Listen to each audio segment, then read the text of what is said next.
This is the GPL podcast from GopherPuckLive.com. This podcast is sponsored by Jerry Peters and First Class Mortgage. Our expertise, your peace of mind. Visit us at firstclassmortgage.com.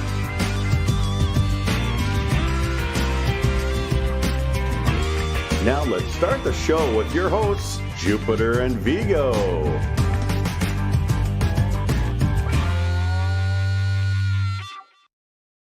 Good evening and welcome to the GPL podcast, episode number 212. Well, Vigs, it was a very good weekend, and when we have good weekends like this, we need to celebrate. That's right. It's banner season for University of Minnesota hockey. Wow. And who better to celebrate with than one of our favorite guests, Mr. Pat Micheletti. There he is. Pat, back with us. Man, great to see you. Great to be back. Yeah. My third appearance. He's got his golden Gopher sweatshirt on. He's ready to go, folks. I work just for you, Biggs. That's nice. That's a throwback. Yeah, I had to buy it because I don't, get free stuff anymore. So, but that's all right. I'm supporting the program, right?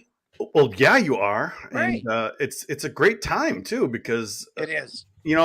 Pat, we've been tough on the team this year because we didn't feel that they performed up to expectations, and they've slowly gotten it together.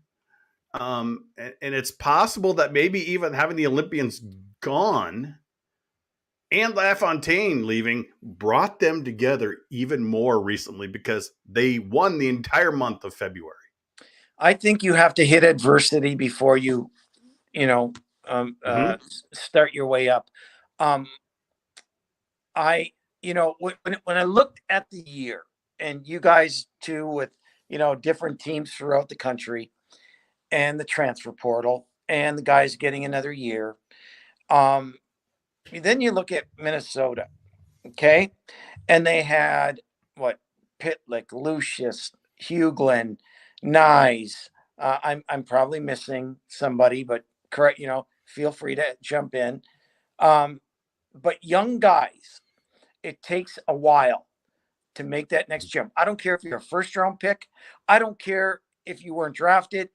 It doesn't matter to me. It takes a while to get adjusted to college hockey, to school, to being, by yourself on campus, all that. And finally, the young group all of a sudden isn't a young group anymore the way they're playing. I mean, they're playing off the charts, in my opinion. And now we're seeing it. Now, one thing I will say is through all of this, and I've had many conversations with Bob, and he said, I believe in this team. They believe in themselves, and did make excuses, just, knew at some point in time that they would come together, and 8 in a row. It's been really, really fun to watch. Vigs, we had a great month of February. Olympic players are gone. They come back, part of that last game, very tired. They come back. We play Wisconsin. I know we thought they would do well, but it was 13-0 on the weekend against your biggest rival currently. Yeah, it definitely wasn't a flawless weekend. There were moments in their game where things weren't clicking, but I think in those situations, having a goalie like Justin Close kept them in a positive mindset and kept them going. Maybe if a goaltender lets one of those in early, the energy of the team falls off and maybe the weekend becomes a risk. But he played really well, I thought, against Wisconsin when Minnesota needed him to play well. And Minnesota's got enough depth now where if certain guys aren't clicking, there's other lines that Bob can turn to and put out there for ice time that can get them going again. And seeing some guys who can put together some continuity with pressure and shifts where they can string them together, everybody's pulling on the chain the same way. That really helps in a weekend like this. And you just saw Wisconsin at the end of both games just kind of fall off, and their compete fell off, and Minnesota stepped on their throats. But that's one thing that I think has been missing these last couple of years, Pat, is that when you have a team where you want them, you do step on their throats. Mm-hmm. Take their will away, and they clearly did that against Wisconsin towards the end of each game this weekend. And to me, going forward, if we're looking about going forward, which we are because the playoffs are starting, the two biggest guys that I'm looking at that have to perform are Walker and McLaughlin. Mm-hmm. Because there are nights where they're there and there are nights when they're not there. And there have been a lot of times where the young guys have really carried the mail. And it's a team and they do it as a team, but they need those two guys to say, okay, and their games have been better. No doubt about it. Okay. But here's where it's time to go to the next level. And then the guys on the bench see that, the younger guys, and for the younger guys, and let me tell you, because I was a freshman once and I went to the NCAA Final Four at the time, right? But in reality, I didn't know I was at the Final Four. You know what I mean? Because I had 3 more years. And so Butsy Erickson, Scott Bukestead, Steve Griffith, Paul Butters, Dave Jensen, those guys were there to, win a championship. Not that I wasn't, but I didn't know what it meant. And so it's imperative that, the upperclassmen really instill it in those guys that, hey, there ain't no tomorrow. We're here to win this thing now, because it can just slide by you without even knowing. And Viggs, we've been a little hard on Walker this year. I mean, we have seen those times where he has completely disappeared, and when he disappears, McLaughlin tends to disappear. Yeah. And I don't want to get negative, but I don't think it was Sammy Walker and Blake McLaughlin that really were clicking this weekend against Wisconsin. I was talking to Todd Micheletti after Friday, and we were just kind of like, you didn't really see much of Walker that night. On Friday, no. And I don't know if we saw a ton of him on Saturday. He did get the goal, but it came on a rush scoring chance, which is where Sammy Walker is one of the most dangerous players in college hockey. He's no doubt really about good. it. He's really good on the rush. And I think, maybe Minnesota's depth allows him to pop up like that more often as teams get worried about the Myers line and now this Hughlin line that's looking really, really good. Maybe that allows Walker some space to get more of those rush chances. Because if you look at last time they were in the tournament, Minnesota State didn't give him any rush scoring chances. There's no room on the ice. So there's more there, I think, for Walker to give. Yep, I would concur. And, he's a captain of the team. And, I love Sammy to death. And I can say this because, and I've told him to his face, you got to kick it in the what. Mm-hmm. And so, but you know what?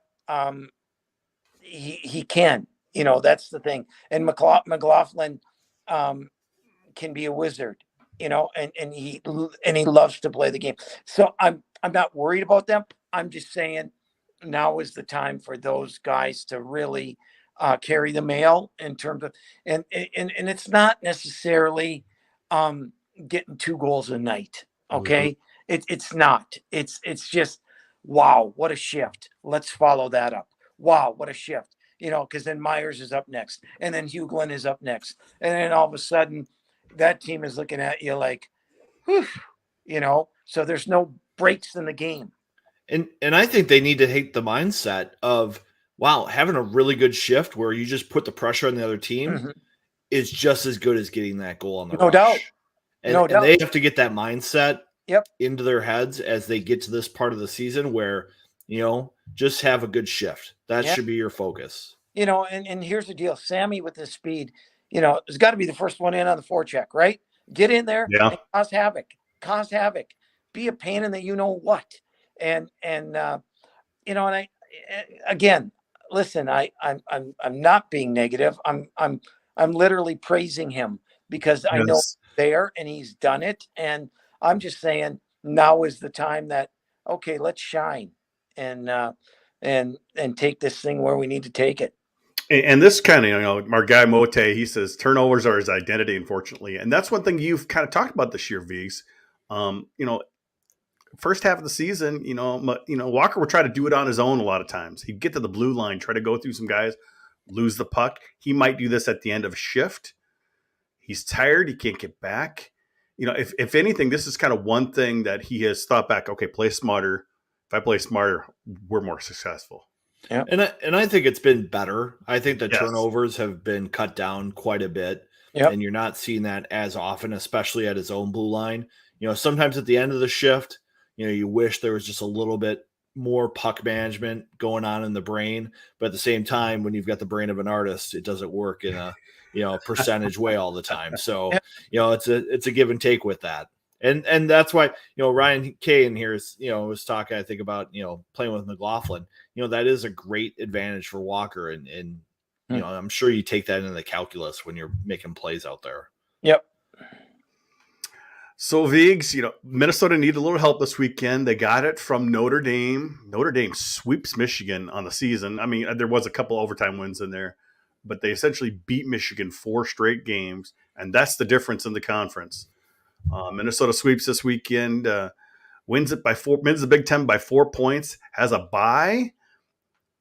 I know. Maybe some people aren't so happy about it. I guess I see it as the team hasn't had a break since winter break. He usually gets at least one break, at least one weekend off during the second half of the season. And since they didn't get to play the Alaska Fairbanks series, they made it up on their week off. So they've been playing straight. Is this maybe not such a bad time for this break? I think it's good for the team. You've got Lucius who's healing up with some sort of injury, that's kept him off the ice. It's extra time off. Brock Faber is a player who plays a ton of ice time, whether it's in the Olympics or for the Gophers. Let him rest up. Rest is a weapon. And I think this team has to be on edge because they're only going to get the one game in the semifinal. And then depending on how they do, they get one game in the championship 2 weeks apart. I think Bob wishes that those games happen back to back or on a, like a Thursday, Saturday or something like that, a little bit differently, because that can be tricky. But I think rest is good for this team right now because they've been playing teams coming off bye for the last 5 weeks. So I think it's probably okay that they get a bye here this weekend. Get away from the rink a couple days and then get back, be energized, short practices initially, and you're at a point in the season now where you're mad when you're not on the ice, and so you want to get that in their heads that, man, I want to get on the ice, but you prevent them from getting on the ice as much, right? And so by the time you get to game time, you are so ready to go because there's nothing better than playing games, right? We all hate to practice. I mean, who likes that? Practice. Right? Listen, I got every Monday off regardless. And that Mondays was when we got skated. And I had an injury every Monday for 4 years. And guys weren't happy, but I was. Vigs, I just wanted to touch on something real quick. When you and I arrived Friday night, that student section was almost full, 30 minutes or around 30 minutes before the puck dropped. The students have led the crowd this year, and the students led the crowd this weekend. Tip of the cap to the student section. They have been awesome when they've been in the building. They were awesome for the football program in the fall. This is a group of fans that I think Minnesota needs to hang on to. This is the group where when they graduate, they better be getting young alumni discounts on season tickets for as long as you can give it to them. Yep. Because they have so much energy in the building. And I think it changes it for the players too.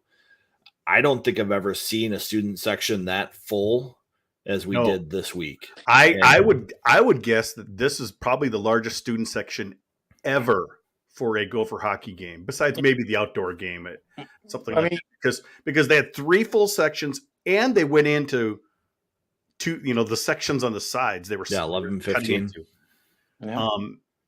Give them a reason to come. Give them a reason to come. And that is true. What exciting! You got Olympians. You got you've got all-stars on this team that are going to be playing in the National Hockey League.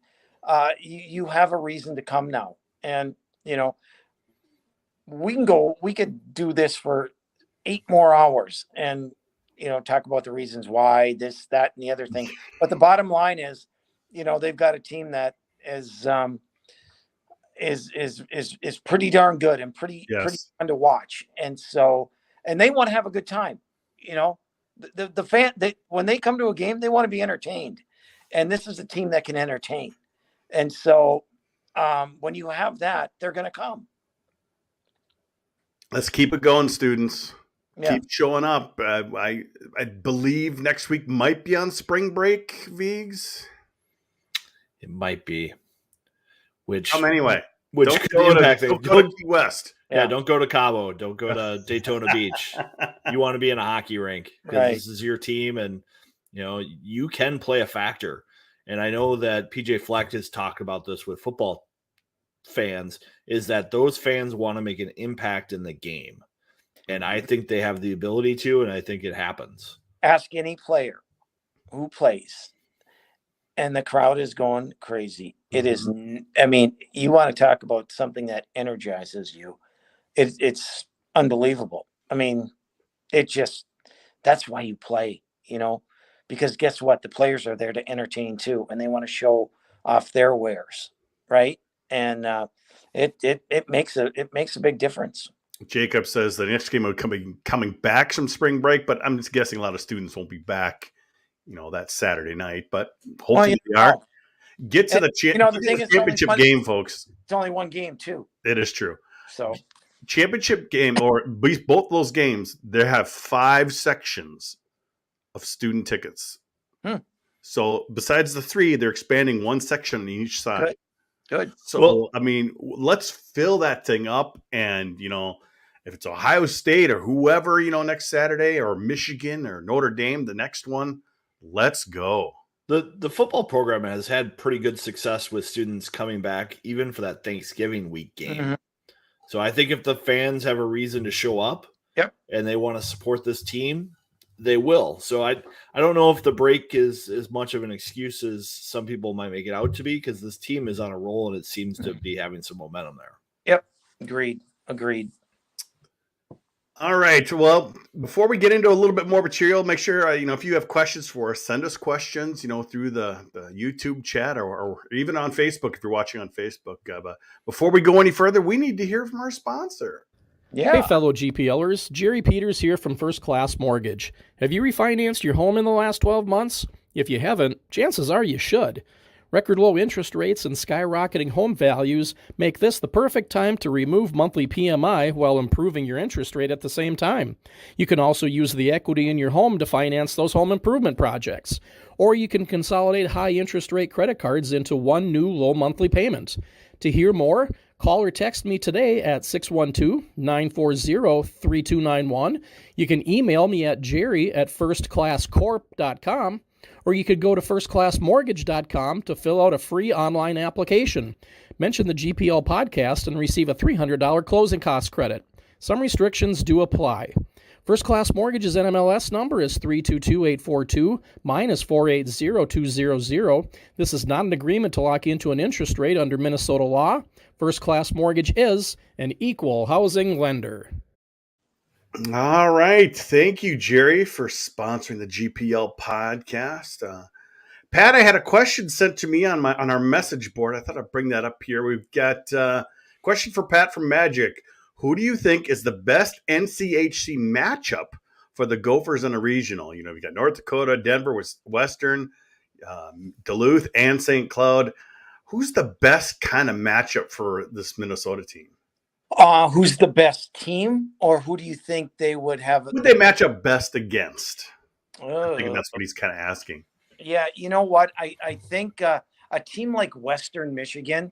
Now, Western Michigan is really, really good, but I think Minnesota out-depths them. They have the leading goal scorer in the country, and Ethan Frank.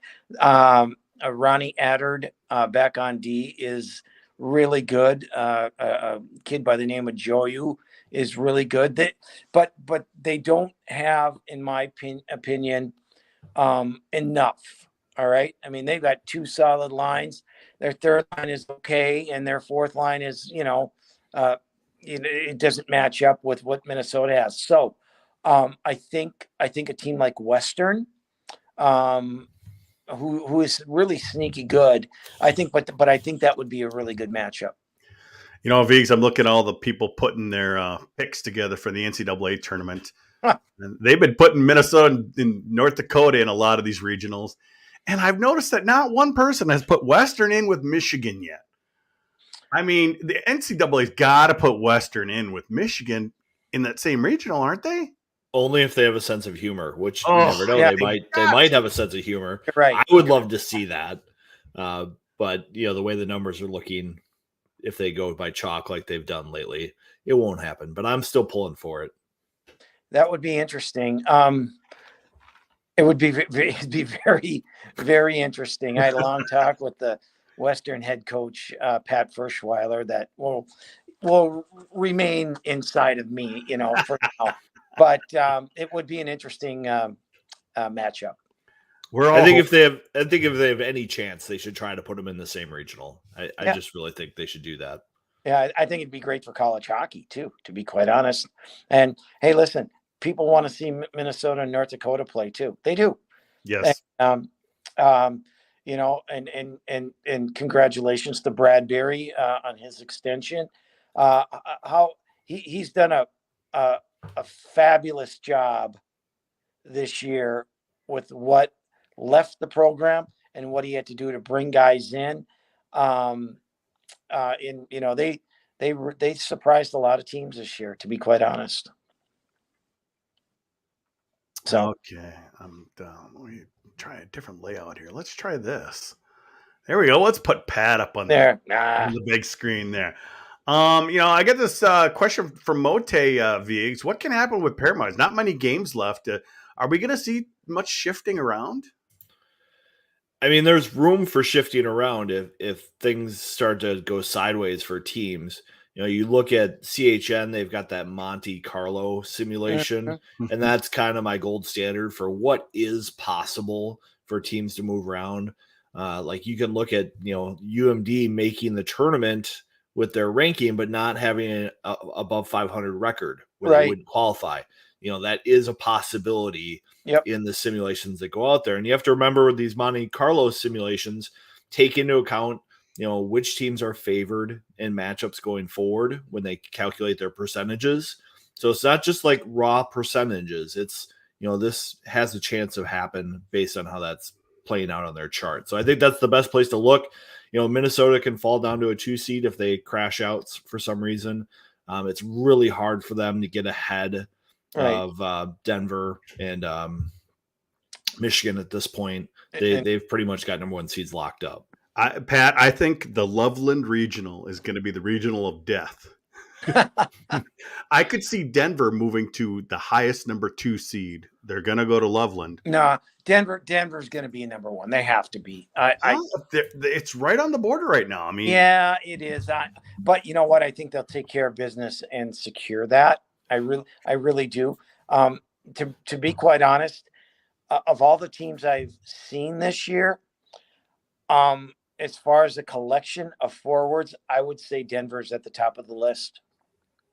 And they are really, really talented up front, and they're going to be a handful. We don't talk about Denver a lot because they're in the NCHC, they're in Denver, right? And you're not going to see them a lot on TV, blah blah blah. But they're a really, really well coached team and really talented up front. Speaking of TV, Pat, you were gonna make your Big Ten Network debut, and then the game got canceled, didn't it? Well, I made it in December. Thanks for watching. Well, but I can't catch them all. Well, but you were going to do one recently, and that was Wisconsin. I was. Game. I was going to do one Wisconsin and Notre Dame, and Wisconsin got hit with COVID. They moved it to Super Bowl Sunday, so Big Ten said no chance. Yeah. And so, that was unfortunate, but, Well, speaking of the Badgers, yes. what is going on over there, Pat? I don't know. They really miscalculated what was going on, and they did a very poor job of excuse me, managing their players. I mean, if you didn't think that Holloway and Caulfield were leaving, and what other guys they were losing, and Turcotte and Miller. I mean, not to have a better plan on how to replace that, then it's on them. It is. And I don't know. Viggs, you've been talking about that too. I don't know if it's the assistant coaches or yeah. or the head coach or what. I like Tony a lot. I hope they don't make a move there, but you never know in this day and age. If you don't win, you're in trouble. So I don't know. It's not so bad for us fans. It's always good, but we think of it as a fan. Oh, love to see the Badgers lose, but then you think of it as a conference. Conference needs teams like Wisconsin. Yeah, I mean, and we've been talking a lot about the Michigan State lately. They just cannot get it together. No, and that's too bad because, I mean, let's take Wisconsin. That was our rivalry, and a lot of people want to talk North Dakota. I mean, back in the day, Wisconsin was the rival. There's no doubt. And going into the old Dane County Coliseum, that place got 8,600 fans a night, different fans on each night. It was crazy, and that program, it has a lot of pride, and college hockey needs that. They need them to be good. I want them to be good. I want to kick their but I still want them to be good. And so, hopefully they'll turn it around and sustain it. Yes. Okay, Viggs, a little bit on this weekend. Obviously, we know Minnesota's not playing. Is there anything else happening that would change, or do you think pretty much all the home teams are pretty much going to win? Yeah, I think in the Big Ten, it's been proven that there's a pretty decent gap here between the top teams and the bottom teams. I could see maybe, some upsets if a team's not playing well, but I think there's enough depth right now where the top of the Big Ten is going to come through and advance to the semis as expected. I do have to correct myself because I did misspeak earlier, and I'm kicking myself. It's Minnesota State and Michigan that have those top seeds. And I've been thinking lately about, can a NCHC team pass Minnesota right now and leapfrog into 3? And I think that's really the threat for Minnesota's seeding purposes is if someone gets hot in the NCHC, those wins are really going to boost their pairways, I think, and they can jump ahead of Minnesota that way. Yeah. Could a Minnesota defeating a Michigan, though, help them stay up high? Yeah, it clearly would. I mean, Michigan with their pairwise status would be a help for Minnesota, as we saw with Notre Dame, climbing into a 2 seed with their dominant performance over Michigan. They got in the tournament. They're in the tournament, and good for them. Now, here's one potential. I'm going to say potential upset this weekend: Penn State and Ohio State. And let me tell you what I was thinking too. Here's why. If Penn now here's the ifs, right? If Penn State gets a lead, can they hold it?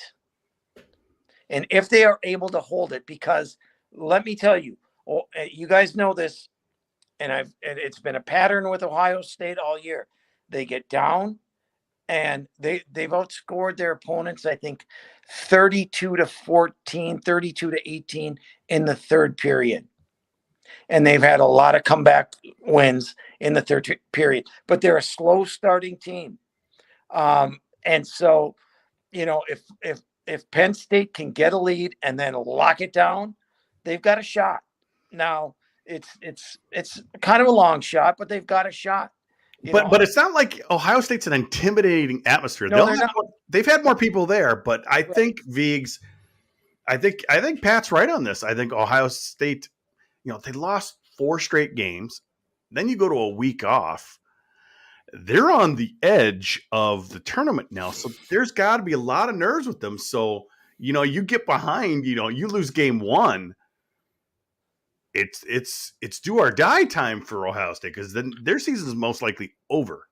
Yeah, OSU has played themselves under the bubble here the last 2 weekends. And, they're in that 13-14 range of the pairwise.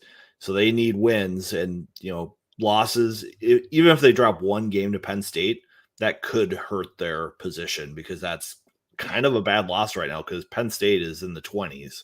They have to come beat Minnesota to get back up. And here's the deal. Here's the deal, too. Ohio State's been playing without their best defenseman, Mason Lowry. The kid's a stud offensively. He's not great defensively yet, but he will be one of the top offensive guys in the league next year for defensemen.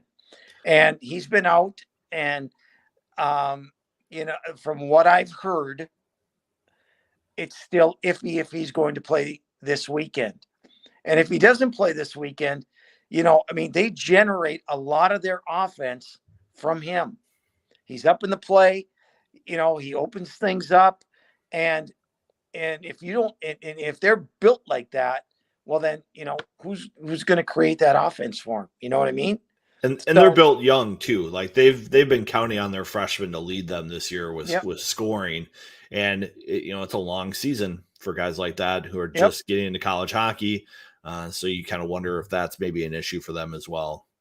Yeah. Steve saying that Penn State is good at holding a lead. Well, unless they're playing Minnesota at home. Yeah, what I don't think they are. Sorry, Steve. I don't want to argue with you, Steve, but they haven't been, to be quite honest. I talked to their people today. Yes. In fact, so you're doing the Michelettis now, Pat. Your award. And tomorrow, I should announce the Micheletti Elite 5 will be released. Oh, okay. Be looking out for that on Twitter tomorrow, folks. Yeah. Hopefully they'll edit it and have it all done by Friday. So, but we'll be making a little announcement of that tomorrow. So to go along with the first ever Micheletti Awards, BigTen, we had to have some fun with it. So I'm like, Josh was asking if we're open to questions. Of course we are, Joshua. Bring it on, Josh. Bring them on. This is, we don't have any Gopher games to preview this weekend, so we're opening up for these questions. So anyone else has questions, let's hear them. We had this person ask Pat what his favorite Glenn Sonmore story is. So we just kick back and have a drink now and let Pat go. You know what? Just being in the same room is my best story. Yes. Honestly, he lit up a room. Glenn and I Glenn drafted me, really. I mean, Louis did, but Glenn was Louis' assistant general manager at the time. And I got the call from Glenn. And I was, thrilled to talk to him because he talked for about an hour. He said, yeah, we drafted you, blah, blah, blah. And I was late round, whatever, but he wouldn't get off the phone. And, it was wonderful. And that was the beginning of our relationship that went on forever until, the day he passed. And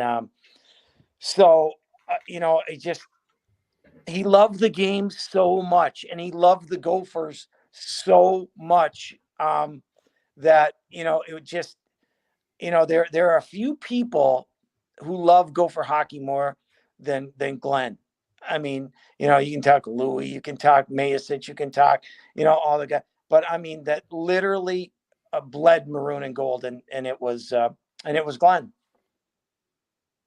And just thinking, he took over the North Stars in the late 70s when, he probably couldn't pay as much attention to go for hockey then. And boy, they were really good. He must have been, when he could, I bet he didn't catch many games, but that must have been just special for him after he had coached the team, many years before. I have a lot of memories of rushing back to the 4th Street ramp with my father to get to the radio so that we could listen to Glenn Yes. talk about his 3 stars of the game and break down the game and post game. And it was a lot of fun to listen to him on the radio, and just his love of the program was something special. Yep, no doubt. Pat's pick to win the Big Ten tourney. Whoa, that's a little early. We got some show left. We're going to come back to that. Oh, okay. Sorry. Okay. Come on. Well, Tim's got to know. Will LaShawn get another major this weekend, Biggs? I mean, odds suggest yes. That was quite the hit he had this weekend on Sammy Walker. I did not see it. I obviously wasn't there this weekend. If Sammy had the puck, Viggs, I believe it would have been a legal hit because he didn't hit him in the head. He hit him at the chest. He hit him hard. The problem is Sammy left the puck back at the net when he came running around the net. That's the problem then. Yeah. Especially in college hockey. Yep. I mean, you can't deliver hits that are designed to intimidate, to injure, to you got to be separating players from the puck, or it's got to be just like that split second. In college hockey, you just can't deliver hits like that. And it was a pretty hard hit. I was surprised Sammy popped up like he did. Yeah, but the thing is, Pat, Sean on the other teams is what makes it more of a rival. Mm-hmm. You got to have someone you love to hate. Oh. And, I was even tweeting. I replied to his dad after his dad was going after some people this past week. And I just said, what's the over-under that Sean gets a major? And he did. I don't know if I've ever told you guys this, what I used to do. So back in the day, both teams were allowed to skate in both ends, right? I miss that. Okay.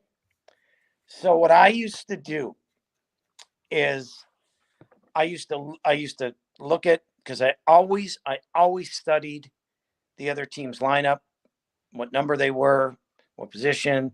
Yeah, some I knew, right, that I played against and blah, blah, blah. But I always used to do that. And I'd pick one guy that I, didn't know or wasn't familiar with, didn't think he knew me very well, whatever. And so when we'd skate around, I used to just skate right next to him. And I'd look at him and I'd say, "You're my worst nightmare this weekend." And honest to God, it would trigger him, and the guy would be after me all weekend. And I knew, okay, boom, and he's going to take a penalty. I'll let him take the penalty. We'll go on the power play. Thank you very much. Viggs, I would say I miss it when the teams would come skating out at the beginning. You have to have these tricks up your sleeve, guys. I miss that. You have to. Yeah, what can you do? So we think there could be one upset this weekend, maybe Penn State. And if that is the case, Penn State comes to here because the lowest remaining seed will come to Mariucci next weekend. Correct, Viggs? That's right. So they reseed it. Yeah. That'd be good. That would be good. Let me take a look at some questions here. Well, Steve does say PSU is 13-2 this year with a 2-goal or more lead. He's got stats. He's got stats to back him up. I could pull up my stats, but I'm not going to. Yeah. Okay, because that may be true when they have a 2-goal lead. He says, "Excuse me, 15-2." Oh yeah, when they have a 2-goal lead, right? When they have a 2-goal lead. Yeah. They lost. Yeah, they lost to Michigan and Minnesota, giving up a couple goal leads. Yeah. Correct. Okay. Yes, but here's the thing: Penn State, I think, only has 14 regulation wins. Right. So maybe that's the only way they can win. I had the stat in my head because it was told to me by their people today what they are when they're down. Anyway, doesn't matter. And also they're 5-16 in the Big Ten. Yeah, they built some of that record on playing the Little Sisters of the Poor. Correct. And that's how Penn State schedules their season. It's kind of what they do. Yep. They're one of the reasons why the coaches want to put in some more strength of schedule things into their requirements for the tournament, because it's pretty amazing that. And they lost to Michigan State this past weekend, Viggs. Yep. They could have finished they still finished ahead of Wisconsin anyway because of the tie. But right. It's amazing that Wisconsin finished 5th after seeing that program this past weekend. Well, it's Michigan State. I mean, come on. We know when Lewandowski was gone, they just fell apart. They had one victory in 2022, Viggs, and that was last weekend. I really came close in the Micheletti Awards to naming DeRitter my goaltender of the year. Because I think he's really, really good. And I think he kept him in a lot of games, even though they lost 10 or 11 in a row or 13 or I don't know but you know what? He wasn't bad.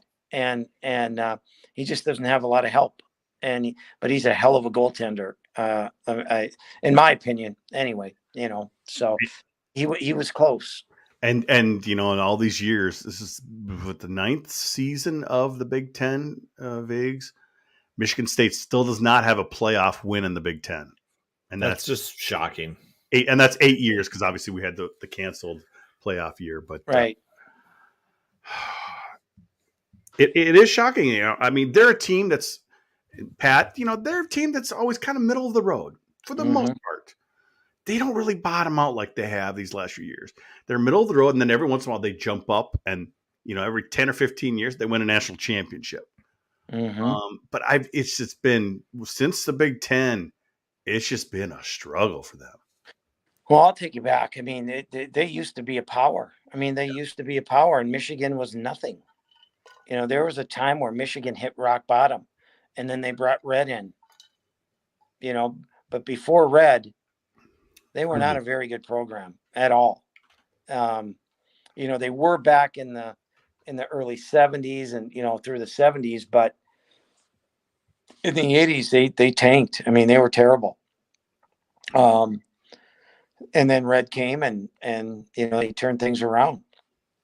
So I don't know what I don't know if Danton's in trouble there. With all of his experience in the USA Hockey and national development team, that he'd be able to pluck some of those guys, but it's they've had a hard time recruiting. And if you don't get the recruits, you're not going to win. Is Granato in trouble? That's tough because they tend to hold on to guys a little long there. And yeah, I don't know. What go next with that? Who gets the job? Rolick. They throw money at Rolick. I mean, yeah, maybe. We think that makes the most sense, don't you think, Viggs? Rolick. If I was the AD for the red team, that's who I'd be looking up right now, and I'd be saying, "Hey, just keep us in mind here. We can make you a wealthy individual, and you'll have all the resources you need. There's a great bunch of kids that are coming here, regardless of what Granato's been doing. They still have commits coming, and there's something to work with. It's just when you have a program like Wisconsin, you can't count on getting the top kids every single year. So you have to build some depth into your program somehow. So when guys leave, you have some structure for the next wave to kind of fill in. I've had this talk with Tony, and maybe this has got to change. He recruit and he tells guys, I'm here to coach you to get ready for the next level. Okay. And to get you out the door and get you in the National Hockey League. And I think that's the wrong mindset to have. Right. Sure. Of course you want, your kids to go on and blah, blah, blah. But the mindset has got to be, you are here to win a national championship and to play with your other guys, because they've had issues with guys checking out. They have in big games because they knew the next day they're going to sign.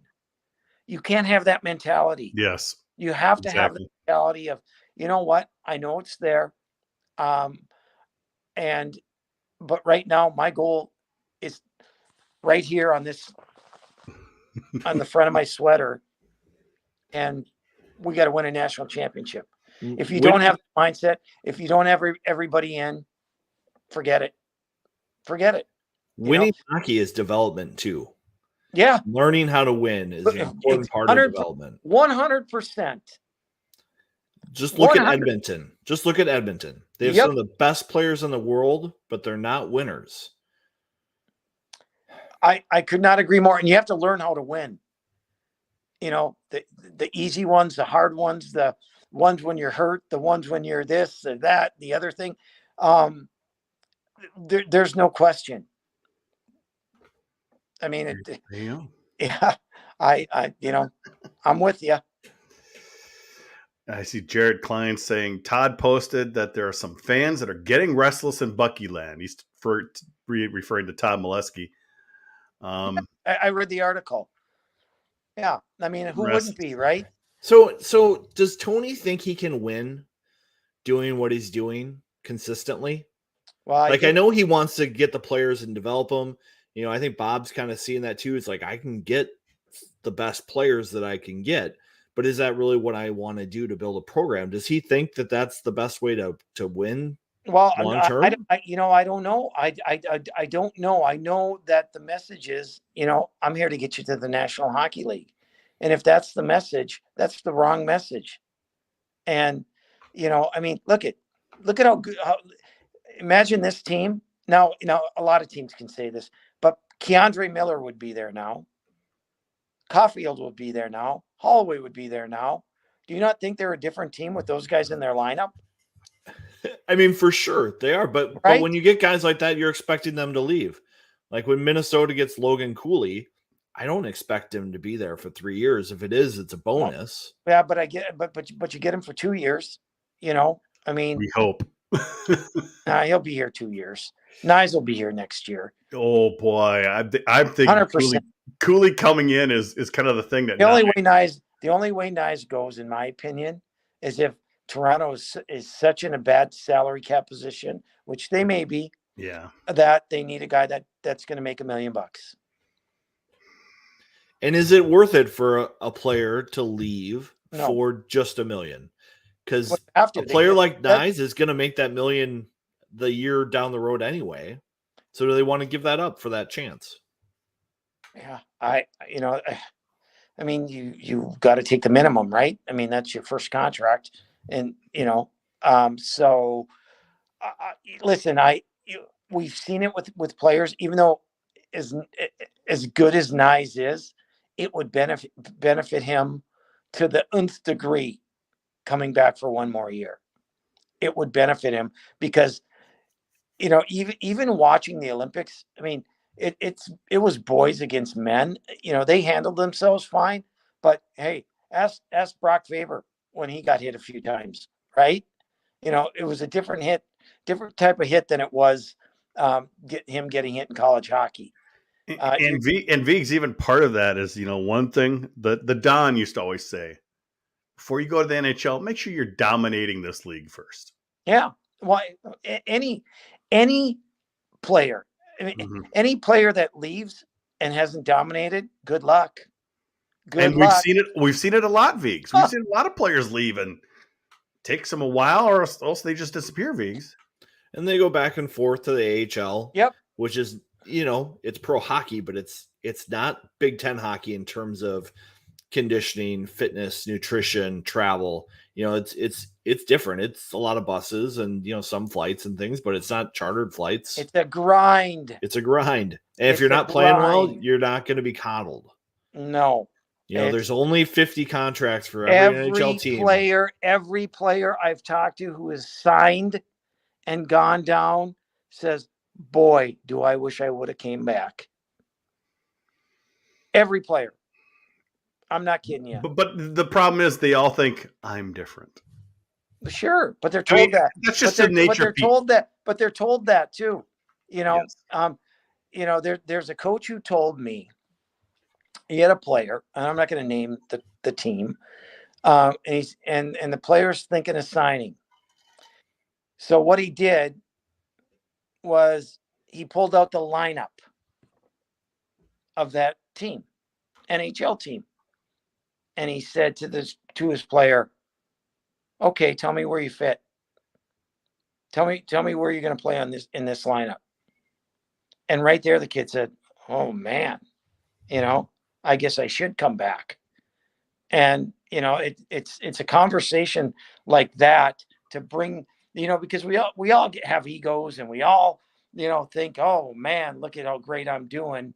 And then you realize, well, a little dose of reality hits you. So, um, you know, I, I just think the longer you can stay here, and not for selfish reasons, for the development of the player, is to stay. Now, there's a difference. There's a Brock Faber. There's a Ben Myers. These guys are ready. They're ready. They're gone because they're ready. Yes. Brock Faber will step in the LA Kings lineup as soon as the Gopher season is over and play in the playoffs for them. In my opinion. What? He could. If you're a drafted player, when your Yes, he team's can. done, you can sign Yes. and go right So in the Myers playoffs. is the one. Myers. So Myers can't play in the Right. postseason. Right. Unless Unless it was in 3 weeks. He's got 3 weeks.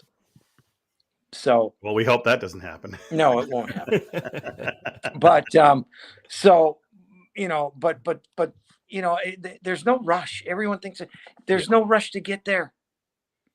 Nope. And this is the best time of your life. The best thing for these players is to get out of that entry level deal. And so you sign with a team that burns a year of your contract, and you get on a successful path to age 27 when you're a UFA. Yep. And I think players should be focused on that trajectory, rather than just getting there and playing games. Because just playing games might be what you want, but it's probably not best for your long runway. Nope. All right. Well, I do want to get Pat's pick for the Big Ten tournament. Okay. I mean, honestly, I think 3 teams have a chance at this. Notre Dame has really gotten better and better. They started off slow, but they've gotten better and better and better. They could easily go into Yost in the following weekend and upset them. Minnesota's going to win it. There you go. No, they are. They'll win the Big Ten title. They will. I'm very confident of that, based on everything that's happened in the last month.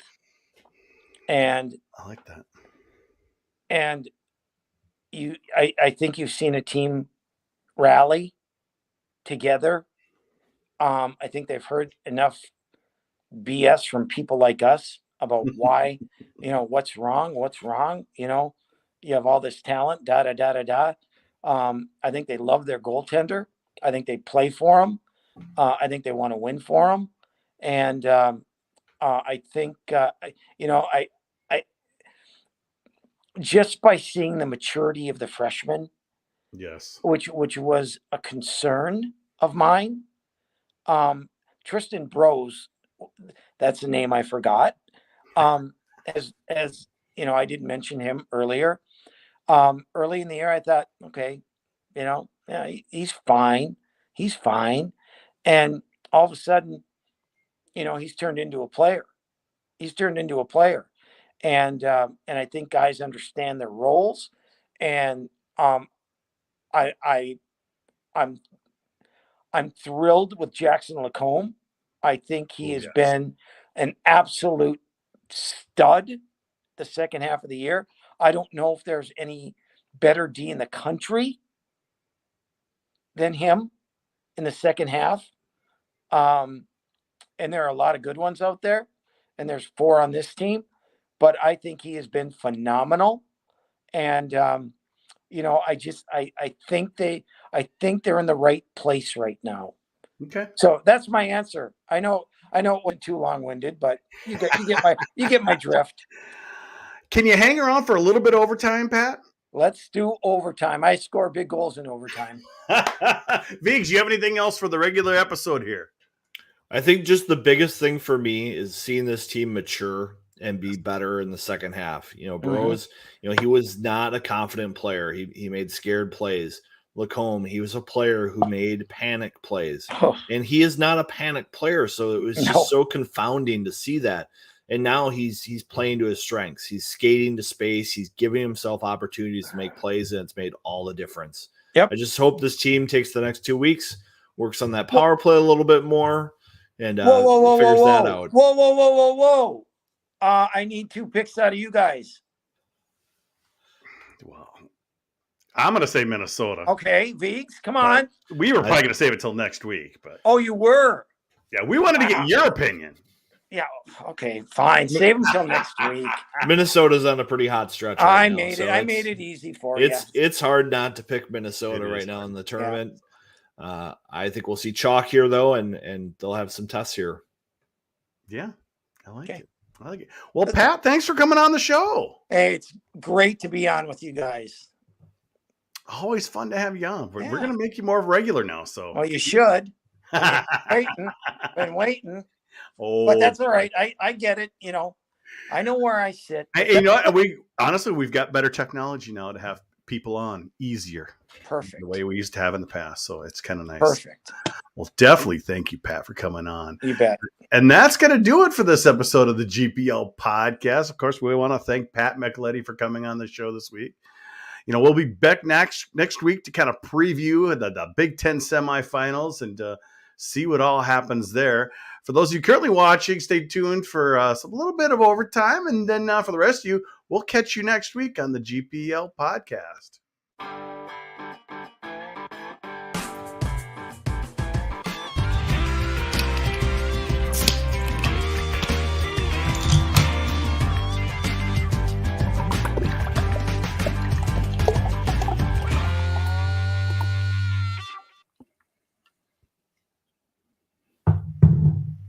All righty then. All right, I managed the mics for the overtime, I think, this time. You didn't hear me run off to the fridge. No, didn't hear you, but we need to bring you up in focus here because it's the beer of the week. Beer of the week. This is a 2017 Bourbon County brand stout. And it was from 2017. Wait, there's no label around the bigger part of the bottle? It's got this little hang tag out here thing. Okay. Oh, So it's kind of fancy. very. Fancy bottle. Very dark beer. Very nice. But do you know what happened in 2017? What happened in 2017, Viggs? That was the last time the Gophers won a regular season title. Was it really? Oh. Yeah. So celebrating that with this lovely dark beer. 14.7%. Oh boy. Stronger than that bottle of Barolo I have tucked away for you, Pat. Wonderful. I was thinking about maybe should I try to get it to you today? We'll save it. We'll save it for a good time. When they win the national championship. Yeah, when they win the national championship, we're gonna have a party on the podcast. Party podcast. Invite all of our guests. We'll get some wine around. Exactly. It's gonna be fun. Oh boy, everyone's always excited for overtime. Is the program back, Pat? Are they back to Minnesota? Yeah, I do. I think they are. You see it by the recruits that they're getting, the retention of the players. I think is really important. And if we're and that's another thing, like with Wisconsin, the fans can't get used to a guy because he's here and gone. And now if you look at Minnesota, right? I mean, they're keeping guys. Mm-hmm. Who's left? Middlestead. And that was a mistake, in my opinion. Shouldn't have left. Yeah, he should not have left.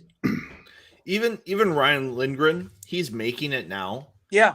But he made it hard on himself his first couple years pro. Like, it wasn't an easy transition for him.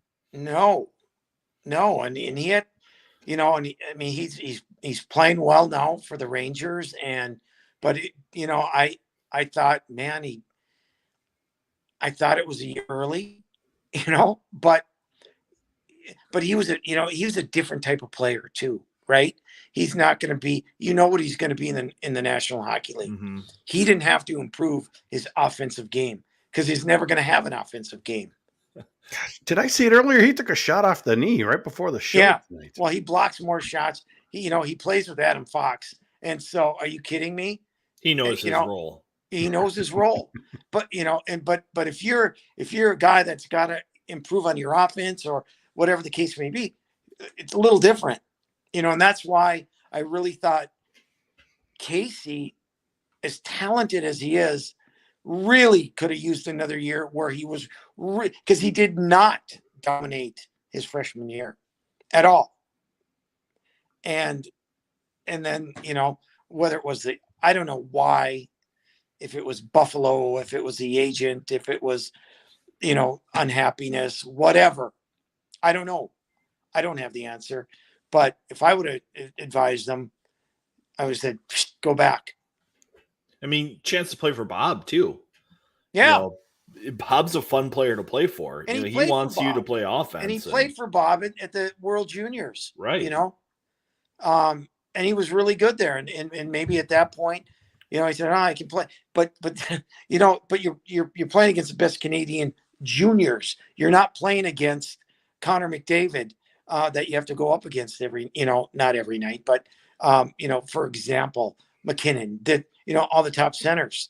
And, to put a kid in that position when you're not ready, good luck. Yeah. Scott Bell had a great quip when I was asking him about this. He's like, when you get to the NHL, it's not Pavlichev and Smirnov stepping over the bench. It's Crosby and Malkin. Right. It's going to be a very different game for you out there. So you better be ready. And he clearly wasn't. No. And I'm not blaming the kid so much, because you're talking about an 18-year-old kid, 19-year-old kid. All right. And where's he getting his advice from? And who's really saying you're ready to jump in the National Hockey League? And here's the deal. We all have to learn on our own. I mean, honestly, that's the way it is. Sometimes you listen to the people. Sometimes you don't. I mean, sometimes you do what's best for yourself. Sometimes you don't.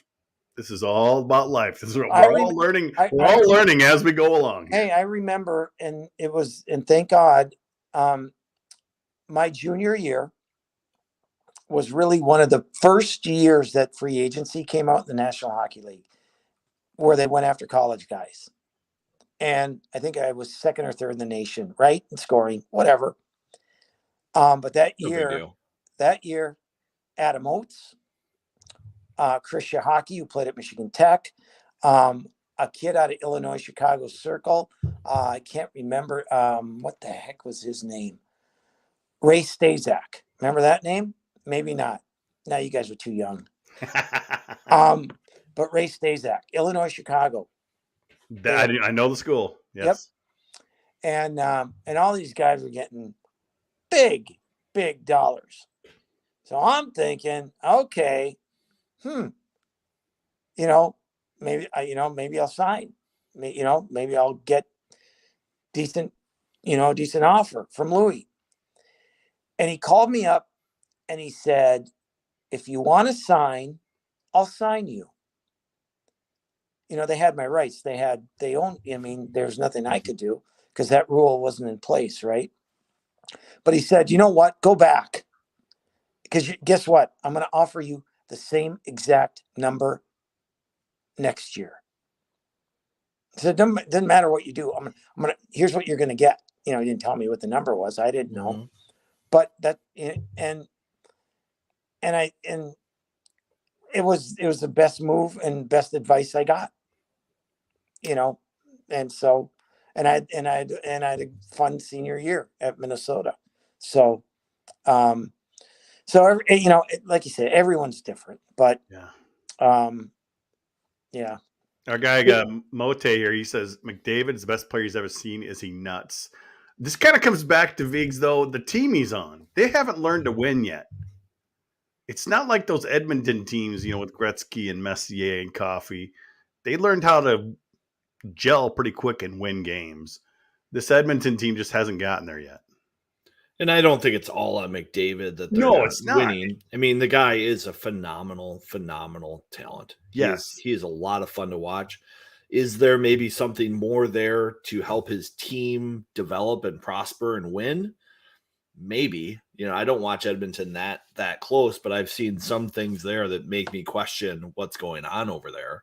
Whether it's comments to the media, whether it's guys taking bad line changes, whether it's guys taking long shifts, all that stuff adds up and it's contagious. And guys who aren't as good as McDavid think, well, McDavid does it, I'm going to do it too. And that kind of bleeds into the team, and that's why you lose games. Part of it is, I think they rely on him. I think the players rely on him. Oh, he'll get it done. Mm-hmm. He'll get it done. And I don't think, they've tried how many different managers, how many different coaches. It's been a whirly derby every year. And but see, that's not the team way of winning, though. No, I know. You look at Crosby and Malkin. They make everyone out around them so much better that sure they get it done when they need to, but they make it so you get it done and you get it done and you get it done, and maybe this is where Edmonton is just not coming together. They get pretty good players around them too. Yeah, and Edmonton's done a terrible job of drafting. And then they end up trading them. They've traded every number one pick they've had, other than Nugent Hopkins, right? They had the Russian kid, didn't work out. They had Taylor Hall, didn't work out. They've done a real poor job. They haven't had any goaltending forever. Their D's been horrible. So, they haven't built around it, and they haven't kept anybody. And, it's a poor job. It's almost you trade Drysdale and Nurse, and there's one other player I'm thinking of over there, and just try to find something where you have some concrete instead of quicksand. Because Drysdale and Nurse would probably bring some attention back. You want to trade the second best player in the world? I don't know. Maybe. I would. Are the Wild guys? The Wild. Oof. What's happened there? This is how we get Pat going right here. I am not as bearish as people are because of this. You saw what they do when they play well, and they got on a streak where, oh my God, this team's a contender for the cup. They've had a bad week. They've lost 6 of 7. They've lost their edge. Because they've lost it, doesn't mean they can't get it back. Now, I've said this from the get-go. They need to upgrade, okay? They needed to upgrade when we were calling them a Stanley Cup contender. Because I think if you're going to win in the playoffs, you need some beef on the back end, and you need a legitimate center. Doesn't have to be an all-star, but you need a guy who's been there before, and you don't need a guy who is going to carry the team, because they have their guys, right? They have Zuccarello and Kaprizov and Fiala and Boldy, and they have that. They have a line with Eck, Foligno, and Greenway when Greenway's in, and that line's a tough line to play against. So, I think a lot of people are panicking now,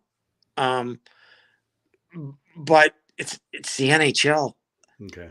Tonight, can I say tonight? Buffalo goes into Toronto and smokes them.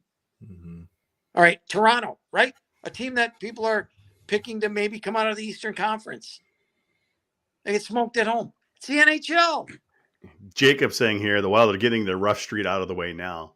Yeah, the only thing, it's going to hurt their seeding, Vigs. It'd be nice if they stayed up a little higher. It's going to be hard for them to pass Colorado, even if they were hot. Hey, Colorado's a tough team. Yeah, you make the playoffs. It's going to be tough, no matter who you play. Yeah. I don't care if you're a wild card team or if you finish second. Finish second, guess who you're playing? St. Louis. It's almost better to be a wild card. You're a wild right? card. You're playing Calgary or who? I don't know who else. Whatever. Right? Yeah. So good luck. That's why you play in the playoffs. That's why that's why it's the best league in the world. Yeah. So I'm gonna go refresh my drink, Vigs. Entertain. So we've got a lot of questions in here about any insider info you have on the trajectory of the program in terms of guys coming in. I know John Middlestat's aging out of juniors. Right. It looks like a crowded class coming in. I think Myers is obviously going to sign after the year. I think Faber could sign. I don't think it's 100%. I think it's 190%. I've heard if they win a national title, he will for sure sign. And if they are close, he might come back.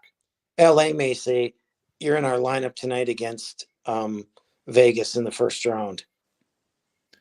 And as we talked about, like with Lindgren, Faber doesn't need to develop his offensive game to be an NHL player. Faber is ready to play in the National Hockey League. I wish Faber was a Minnesota Wild draft pick because he could help them today. I mean, he very well could. He's that good. We can say how good. When you talk to other people who coach him, like the Olympic coaches, they were like, "Oh my God, this kid is."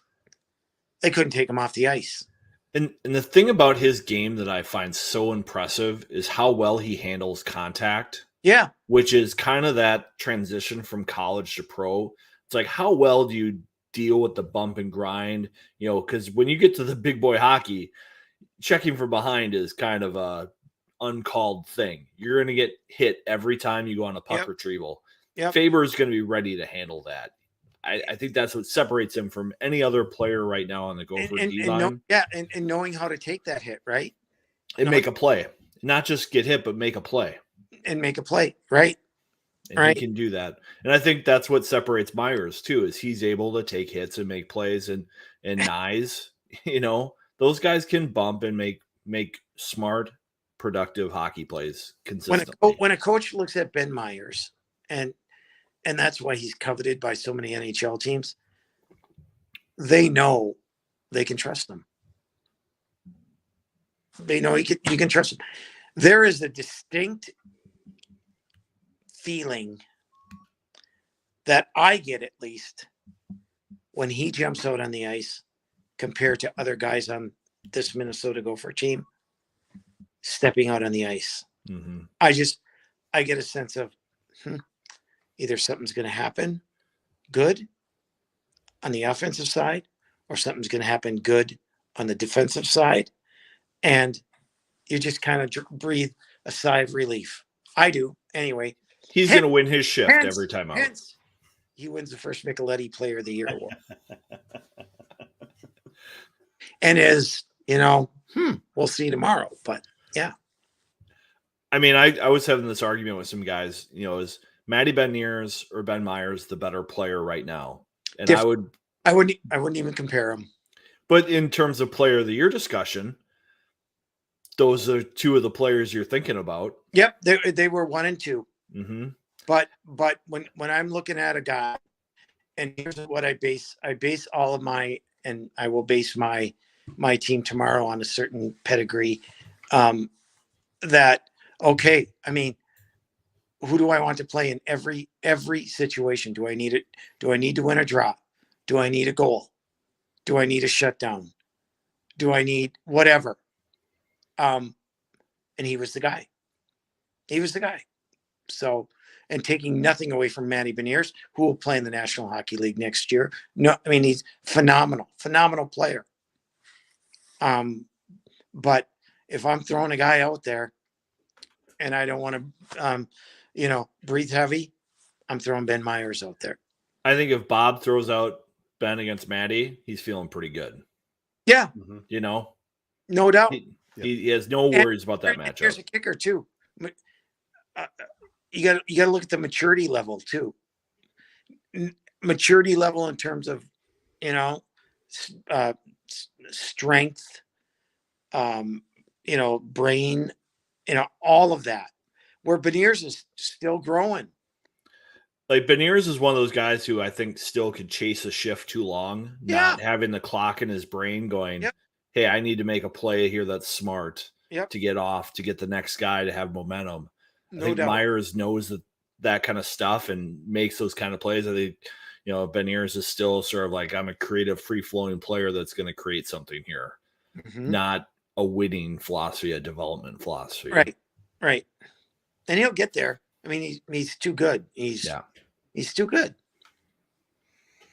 So, you gonna be calling any games coming up on the radio? Gopher games. It all depends on this weekend's NCHC games and if that's right, TV and stuff for certain teams home ice. And if they don't, then I will be in Mariucci for the semifinal game. There you go. Right. Yep. So get to the game, folks. Get to the game. Yeah. Get to the game for sure. Gosh, it was so nice last weekend. I was wearing these earbuds all weekend because I needed it for the noise cancellation. Nothing better than a full house. And it's great for the program. It really is. And more people will talk about it, and more people will want to go. And this, like somebody like the Stribs writing about it. Yeah, the Stribs writing the best teams in the town right now, the men's and women's hockey teams. Yeah, and that helps. I was listening to Dan Barrero this week as he talked about how sports franchises get their atmosphere in the building going.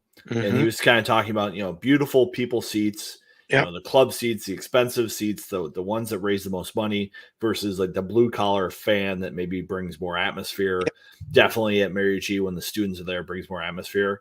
I kind of feel like last weekend was kind of a sign that if you can cultivate a student section like that, and you can try to get that bowl to be maybe a little more blue collar, all of a sudden you've made the beautiful people seats way more interesting.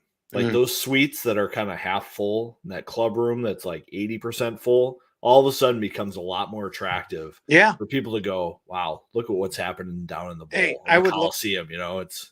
I don't know the numbers. You know the numbers, but I would lower the. Hell, I'd let the students in free. I don't know what it is, but I don't know what they pay. They pay $5. That's it. Just so they get a little skin in the game. Yep. And they oversell the heck out of that section. I think they sold probably 6,000 seats and 3,000 or 4,000 show up. They're totally fine with that. Yep.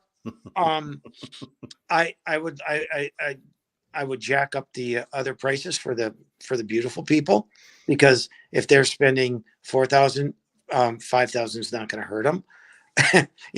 I mean, if they need to get revenue, whatever. But yeah, the more students that can get in, the better. That's your atmosphere. That's your blue collar fan, and they go crazy. They like to have a good time, and that's what it's entertainment, man. It's entertainment. And I feel like they have a bunch of seats that are around that $24, $25 a game ticket price average for the season. I feel like that's a blue collar amount. Yeah. And they're not selling those out.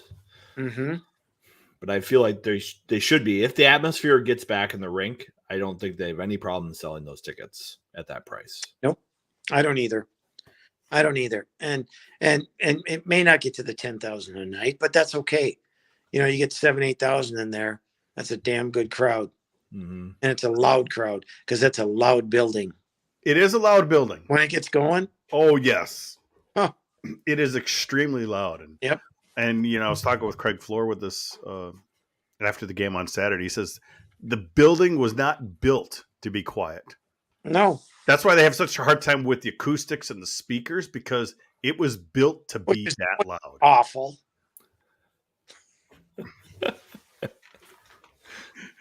So it's that's because, like, when you said when it's full, and it doesn't even have to be full. It could be very loud in there. Yeah. Just keep filling it up. Now you guys know who my coach of the year was, right? Motzko. Yeah. Okay. Good. It feels like that should be an easy win for him. Shouldn't it be? Like, with all the adversity he's gone through this year, personally, professionally. Yep. I took I took the personal side out of it. I just thought he did a masterful job coaching this team. And not, listen, if your coach has the confidence in you that you're going to come out of it, and he tells you that you're going to come out of it, man, because there are coaches. Listen, I walked into a coach's office this year, and I walk in because it's before the game, and I want to, how's your team? Blah blah blah. What are you looking to do? Da da da da da. All the broadcast crap. And I open the door. I walk in, and he says, "Mick, I got nothing for you. We're terrible. They've quit. Da da da." And I went, like, what? And it just blew me away. Because let me tell you, I talked to Bob a lot, and he never once, not one time, wavered. Oh, this guy sucks, or that guy sucks, or I got to get him out of line. And a lot of coaches do. They won't admit it here, but they do.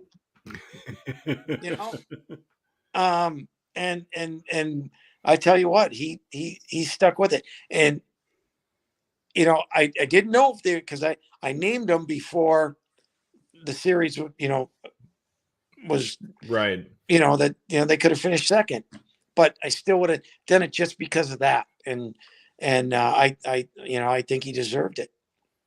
I mean, credit to Bob. Like, this program is only in its position because he trusted his defensemen to figure it out, and he trusted those 5 freshmen to find their games. Yeah. And I think it helped that those guys had a lot of junior experience coming in. They probably had gone through some adversity in their junior career, which prepared them for this. I think if these were kids who just came from high school into what happened in the first half of the year, they would have been sunk. Yeah. Like, I mean, in December, there were a couple of people on Gopher Puck Live who were posting, oh, this could get ugly quick. And then when Jack leaves, it's like, oh man, I don't know what's going to happen. But Bob's like, I believe in this team. Yeah. I right. know I don't. Too, I kind of have to say it, but here's the thing. They did too. They did too. They didn't give up. It's really funny too.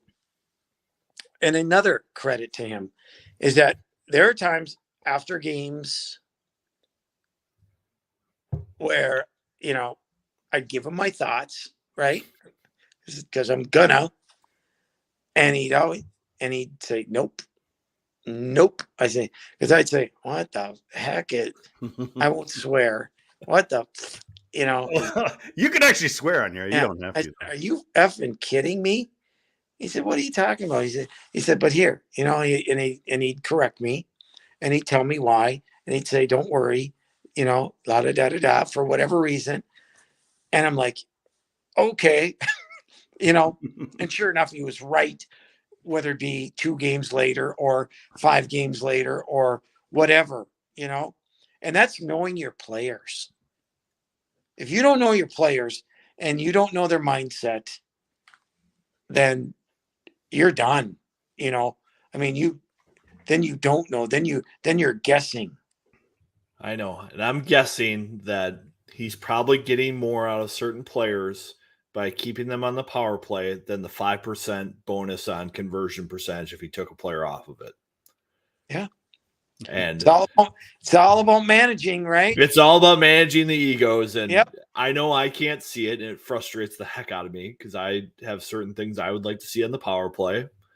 But I get it's more than just about that. It's bigger than that.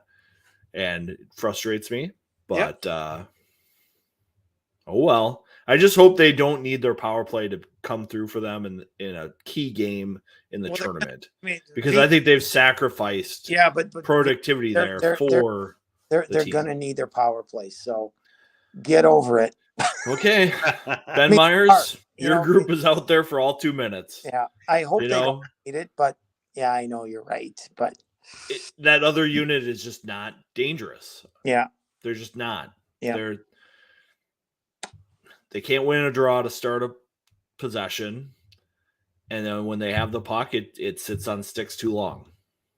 And that group would benefit by creating as much chaos as possible. I want Faber and Lacombe out for the whole 2 minutes. Yeah. Okay. And then I don't care who you put up. I would take Kester too. Kester's looked good on the power Oh, he's play. really good too. Yeah. He's been good. Yeah. Yeah. We can use 3. Yeah. But the problem is, like Vig says, those guys try to get the pucks over as quick as they can, and there's that hesitation. And there's that stationary stagnation. It's just hate it. I sit up in the press box on Friday nights cringing. And It's great. I just start doing that Gensel. I hate it. Yep. the Gensel. I got to call him tomorrow, by the way. I owe him a call. So. And now Vigos has me thinking about it all the time. I see that the puck comes over the side. Oh, he could have shot that. He waited too long. Yeah, I'm just thinking like Vigo now. You just give the other team too much time to reset. Yep. You're right.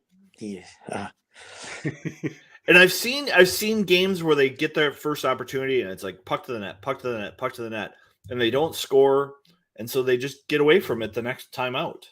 And they don't get a ton of power play chances because that's apparently a thing against the Gophers. You can do whatever you want, or the Gophers don't take penalties, so the other team obviously isn't taking them either.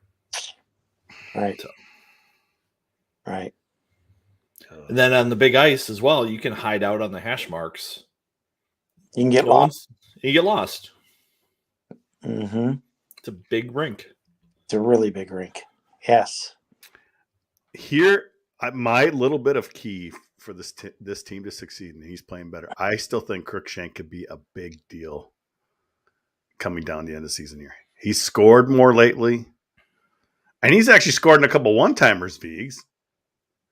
Yeah, there's just something about him that I think could be really key coming down at the end of the season. Here's my Cruikshank take. I love the kid. I absolutely love the kid. He's a great kid. I think, when I talk about McLaughlin and Walker kind of leading the way, you got a guy there. Now, he hasn't won a lot at Colorado College, but he's older. He's mature. And I think, I think there's one of those guys where, you know what, he might make a hit. He might make a back check that, takes a puck away. He might win a race to a puck, whatever, right? And I just think he's one of those guys that is I'm not in the room, but I'm assuming that he's really, really good in the room. And that's the kind of guy that I was happy when they got him because it gave him more maturity in of knowing when it's time to play a big game. And he had that little jersey pop going Saturday night, Viggs. Oh, I'm going to talk to him about that. Well, you know the whole backstory about that, don't you? No.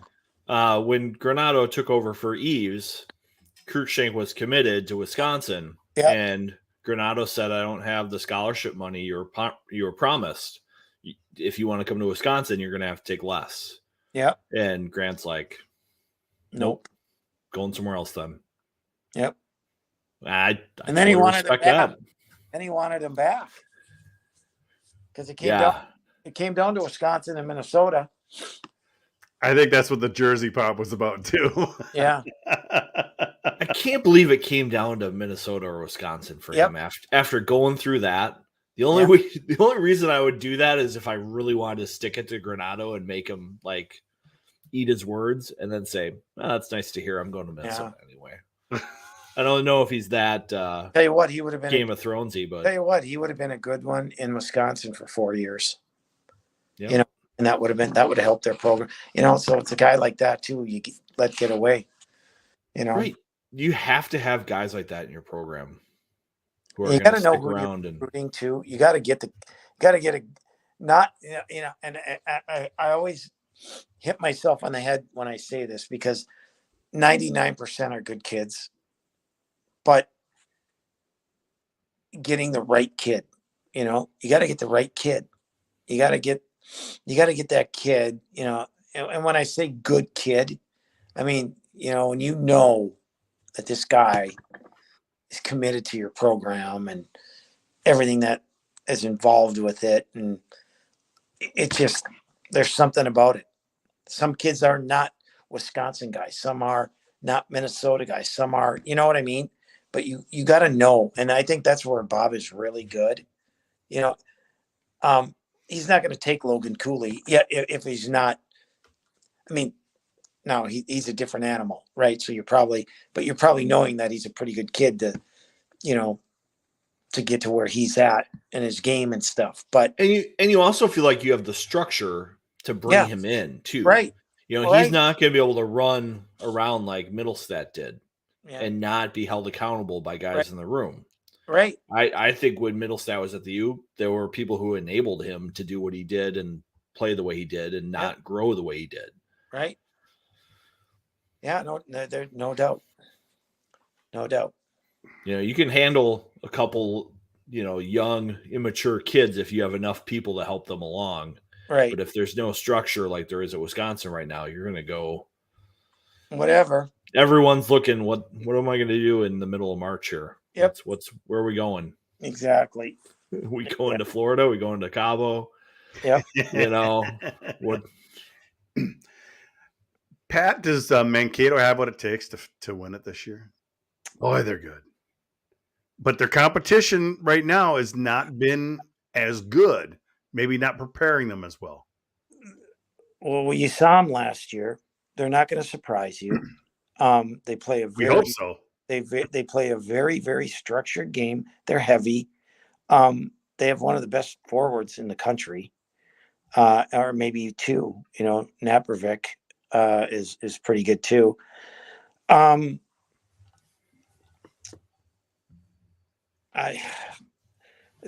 going to be a handful. They're going to be a handful. There's no doubt. And you got to learn. You got to find a way to upset the apple cart there, because they don't like to let you get to the net. They don't give up a lot of shots. They counter on you pretty well. It's tough to get the puck out of your own end. You can play right into their hands if you don't recognize that. You have to change the narrative of the game and get them uncomfortable. And so, of course, they're beatable, but it's you got to work at it. You got to really you have to get ugly against them. Yeah. And the interesting thing this year, Viggs, is that with Denver pretty much locked in at Loveland. Well, for one thing, the NCAA tournament is going to be very West heavy. There's going to be very few Eastern teams in there. East is a joke. Yeah, it is. Some team like that. I had a conversation with an unnamed analyst, and I said, "All right, give me a team in the East." I said, seriously, give me a team in the East. So he gave me one. I said, okay, I got 10 teams that are better than them. Oh, well, yeah. I'm like, no, I do. I got 10 teams. Prove me wrong. The thing is, you just never know in the tournament. You never know in the tournament. A lot of times, these Western teams struggle with Eastern refs. Yeah. I mean, we've seen that 100 times. I haven't noticed that as much the last maybe 5 or 6 tournaments. No. I think that's more of a decade, 20 years ago thing. Yep.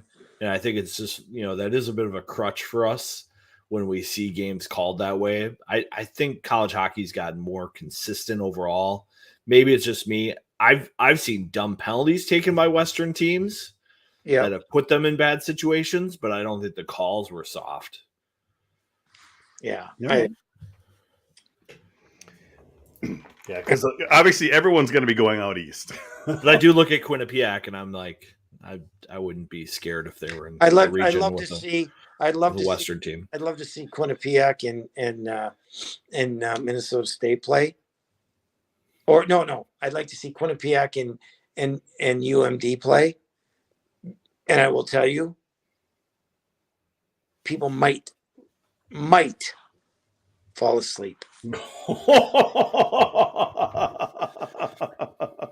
And it would be the first team to get to 1. Oh boy. So I didn't watch the And that's Minnesota. okay. That's the way they play. I didn't watch the Minnesota Duluth Minnesota State series around New Year's very closely. I just saw highlights. Pat, did you see that series? And is there any kind of takeaway out of that? I did not. Because I just wonder, is that the kind of game you have to play against Minnesota State, or is it more? Well, if you play that way, then you better hope that that you're the one getting 2 goals. But Minnesota State has scored more goals this year than I had originally thought that they had. Now, but the thing is, they don't give up much. Okay, Yeah. They don't give up much, and they've scored more. Now, does that translate into when they're playing Michigan or Minnesota, or the jury would be out. I think it's a big mystery. Yeah, how they're going to handle a team like that, because they just don't see them that often. But they always can fall back on how they defend and how smart they play and how heavy they are on the backside and how they keep teams to the outside. I thought Minnesota last year played right in their hands for the whole game. Oh yes. Until what? Until the end, when Minnesota kind of got, let's play crazy. Let's make them chase us. Let's beat them to pucks and get something going in the offensive zone, right? If they had started the game that way, Correct. They would have been fine. And that's why I'm saying you have to get a team out of their element. And if 9 and 27 play that way from the start, Minnesota will be in a great position. If they don't play that way, Bob's got to go, okay, 39, go, 7, go, 25. But you got it. You can't. You know what? Because in that game, Minnesota State gets the lead. Now they control the clock. Because all they have to do is watch that clock go down, down, down, down, down. And Minnesota try to get it in, and they can't. And they try again. And they try again. Wasn't it like it was only like 2-0 most of the game? It wasn't like a blowout or anything. No. It was just they were giving the game away. You can't when you get behind some of these teams that know how to play, then you're going to have a hard time. On the flip side, if you're a team that doesn't score and you allow that first goal, you're cooked. I talked to Scott Sandlin, and he said, Mick, we don't get to 3. We don't win. Period. We don't. Yeah. And so we have to design ourselves a structure that is going to get us to 3 and keep the other team under 3. So who do you got? I'm encouraged the way Minnesota has played this year when they've fallen behind. Yep. They haven't gone into that hero mode. I think they've done a good job circling the wagons and finding their game again. So that's encouraging, but got to see it in the tournament. Yeah, and I think what the minute you start tinkering and trying to change your game to the other team's game, I don't think you win. You are who you are, so be who you are. But I think a big thing for Bob, if you can whisper in his ear, I would try to match Walker against third pair Ds and third and fourth lines as much as I could.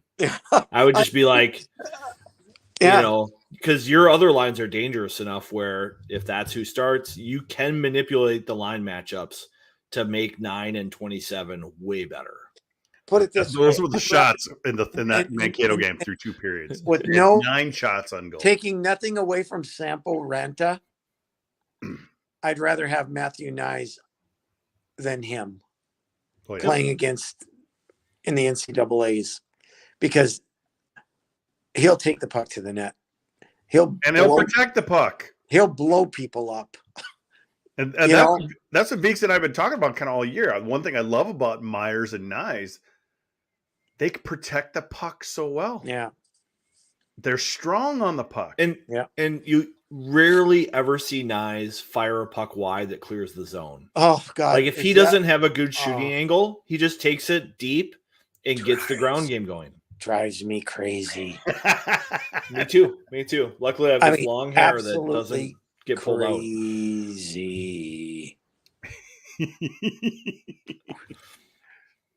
Yeah.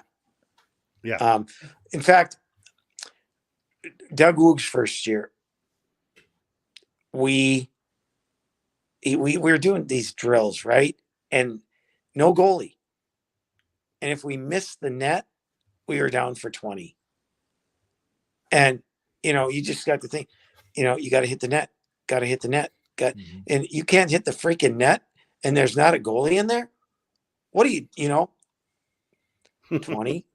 I like more, that drill. 20 more, 20, but literally guys would miss the net, including me, just hit the net. Do not miss the net to the far side. That is a cardinal sin on the rush. Cardinal sin. Yep. You're just feeding your opponent's transition game. Yep. Do not shoot there. Right. So anyway. All right, it's past my bedtime. Yeah. Beyond the pond, what's going on? Yeah, who's on Beyond the Pond? Oh, man. David LeVake. We're going to talk some little high school hockey. Yep. Who else is on this week? Let me think. We have, who did Kevin tell me? We may have a report from St. Cloud. We may have a certain Gopher goaltender that we're working on. If Mr. Deutsch is watching tonight. Don't tell Bob. Just get Justin on the phone. Don't tell Bob though. Weekend off. It's weekend off. No games. So it'll be we'll probably have a national guest on too. So it's always fluid. So and tomorrow, remember the Micheletti Elite 5 tomorrow. I think you guys will like it. Yeah. You know who you should have on Saturday? You should have Joe Dizek on. His team just made the state tournament. You should get Joe on. It's a great call. That is a great call. I'm happy for him. I coached with him for a year and a couple weeks. Great guy. Thank you. That will be my first call tomorrow. But can you have him stop saying the differences? He had guys who played hockey, and now he has hockey players. Can you have him say he had guys who played sports to now having athletes? Okay. Because I hate specialization. Yeah, me too. I think like right now my kids play baseball. But you're a coach. That's coach speak. You guys are all nuts. I know, but it makes a difference. If you have guys who think that they have to play hockey year round right now, that's what they're going to do. Yep. No, but the difference is he's got guys who train and they're athletes, and that's made the difference, and they bought in. Yep. And the Zoya kid, he's fun to watch. So good for Joe. Yep. I'm happy for him. Really happy for him. All right, guys. Thanks, Pat. Thanks for coming on. Thanks for coming on over again. The show and overtime. Anytime you need me, I'll chew your ears. So let me know. Later, Pat. Thanks. Bye, guys. Bye. All right. So fun to have Pat on. Yeah. My earbuds are starting to go on me. Really? Yeah. These are free, though. We got to get an earbud sponsor. These are Bose ones. Well, my last pair broke. Bose sent me a pair free. They might do it again. I don't know. I want to get wireless ones. Maybe some like Bluetooth. This came loose in here. And when I was sitting, I'm like, I came back from my drink. And I'm like, okay, something just doesn't sound right. I turned on the noise canceling. All of a sudden, I hear this big pitch. So that means it's lost its seal and it's going to go. So I think I'll just get some. I'm not going to get any of those AirPods. Those just don't look that comfortable. Yeah, I don't know. I would lose one. So I might get one of those more Bose ones. I've always liked Bose, but something Bluetooth. How's it going? It's going. My kids finished their season of hockey this last weekend. They finished, or yeah, they finished. Like they're done now. So no more ice times for, except for our hockey game in a couple of weeks. Yep. And I might start playing hockey for me. but there you go. I don't have to tie skates for other kids for a while. Kind of nice, isn't it? Yeah, so it's kind of nice. It'll be good, but I'm starting to look ahead to baseball season. 10U baseball. Wow. Kids start to pitch this year. Believe it or not, I played baseball. In the Powder Blues? No. Whoa. Whoa. So I would go visit my dad's house every summer because it was part of my parents' divorce agreement. I would go to my dad's in the summer. For 2 summers in the early 80s. I was 11 and 12 years old those 2 summers. Played Little League when I was there. Terrible team, but I played Little League baseball. And I would join the team once I would get there. So it's the end of the season. I played like 5-6 games, but I did play Little League baseball back in, it must have been 83, 84, somewhere in there. And the second year we had a field trip to Williamsport, Pennsylvania. Wow. The entire league in that part of New Jersey took a field trip to Williamsport. We spent a weekend in Williamsport, got to play baseball in the stadium. And, I'm not a huge baseball game, but that's still a big thrill in my life. Being able to play in that stadium, just to play a game in there was just outstanding. I was not good of a good baseball player, but it was fun. I played a little town ball for a little bit after college as part of my ACL recovery. Yeah. As I wanted to rehab and play town ball for a little bit with some college buddies. Interesting experience. The team I played for, the Webster Sox, were horrible. And I had a hard time cracking the lineup. Like you said, is that Webster out of New Prague? Webster? Yeah. And they were horrible. And I had a hard time cracking the lineup because I was an outsider. But yeah, I had a buddy who was on the team who played every inning who wanted me to come play with them. So I tried. And I think my average was like 400 for 12 at-bats for a summer. I remember hitting wood bat. We played St. Peter. I hit a ball on a rope that went off the wall. It was like 2 feet from being a line drive home run to like right center. Mm-hmm. And I would have been like, well, bat flip. But instead it was a double. You see, my town in Norwood, we have 2 towns. We have Young America, we have Norwood. The Young America Stadium is literally a couple hundred feet away from me. There's a block of road, just town block, and then there's the stadium. So when the lights are on, I'll go for a walk. I don't go and watch the games, but I'll go walk by them and just watch them for a little bit as I go by. Mm-hmm. Definitely big town ball out in this area. Big town ball. I mean, it was fun. There'd always be beer for sale at the ballparks around. And so, you get in some of these small towns and like, oh yeah, St. Patrick and some of the other ones. I can't remember, Lonsdale and, New Prague, it'd be fun. Oh yeah. It was a horrible team though. Just so bad. It was so bad. We started recruiting some kids from St. Olaf to come play with us. And they were instantly like one of the better players in the league, and they're like, why do you play for this? I was like, I don't know. It's something fun. to do, something to do on the weekend. It's fun. But yeah, I kind of wish I would have gotten a little more playing time, but oh well. Oh, Glencoe Stadium named after his father. Good experience. Cool. That is pretty cool. So yeah, we got town ball here, right a couple blocks away. It's kind of nice. There are a lot of town ball teams out in this area. I mean, Minnesota is crazy for the town big. ball. It is. And if you want to watch baseball, it sounds like town ball is going to be your avenue. Baseball might not be happening this year because they just can't stop from shooting themselves in the foot. Because the owners don't care. They're so mega wealthy, and it's not like they feel like they're going to lose money, which is crazy to me. And that's why I love college sports instead of pro sports. So a lot of changes coming to GPL, folks. Yeah, what are you doing? What's the need? My dad was on me today. He's like, "What's going on? What's Jupe doing? What's this WordPress message board thing?" I was like, "I don't know, Dad. I think Jupe's just bored. He wants to play around with some it's not software." just that. It's just so many people rely on like the portal and things like that. And to stay up to date on the message board software, I haven't been able to update it in over a year or two. And I can't, and updating it has just gotten so difficult, taking hours and hours and hours. And I'm just to the point where like, I just want to make it easier. Yeah. People will get used to a new interface.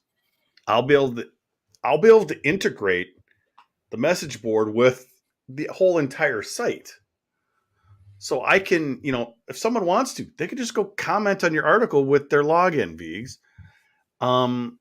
It just seemed like, and I could create a portal page basically easily on WordPress to pull in all the data we want. So you should do that for the Frozen 4.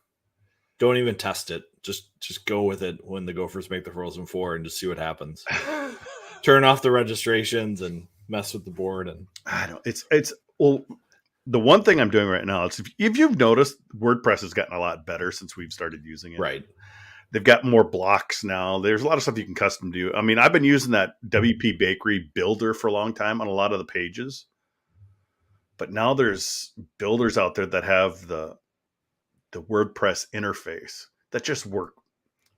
I don't know if it works better, but it's really close. So I'm actually, even tonight, I've been updating pages to that new format. So I can eventually turn off WP Bakery. And just turning that off helps the entire site itself with speed, because that's a huge drain on the server being one of those special builders. So I've been, like I did the schedule page. I've done a couple other pages, the standings page. I'm just slowly going through and updating the pages to that more format. And I also added a block builder on there. So even if you go in there, you'll notice changes coming up soon. And so I'm moving to BB Press for the message board. It's going to be weird at first, but there's plugins and stuff and things I can add to give more of it. It's just going to, and that's why I was thinking I'd do it in the off season, because then people wouldn't bitch so much, but people are going to bitch either way. Just got to remember, people always like to bitch. Yeah, but I deleted 179,000 posts today.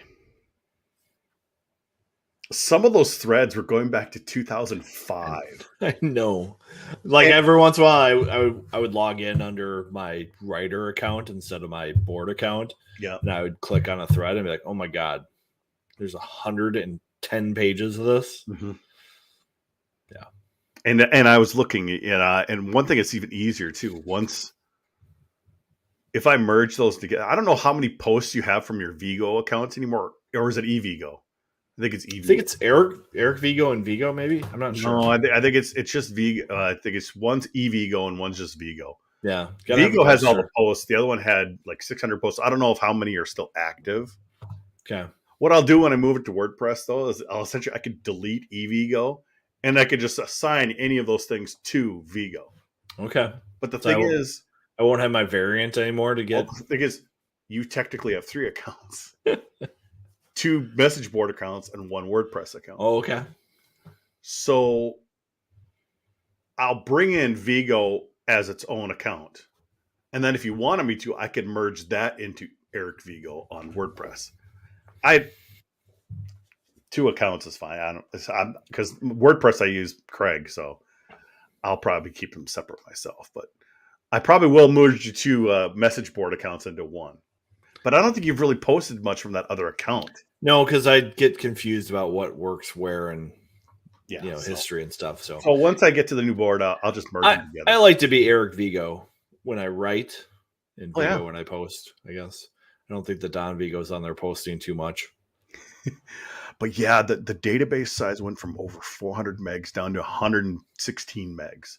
That's good. It makes it easier. So I'm just cleaning things up so it doesn't make sense to import thousands and thousands of stuff. Just try to limit it. So it's a process. Like I said, I'm building. I took a look at some pages. I'm like, it's going to take me a while to rebuild them, but it'll be fun. Okay. I like projects like that.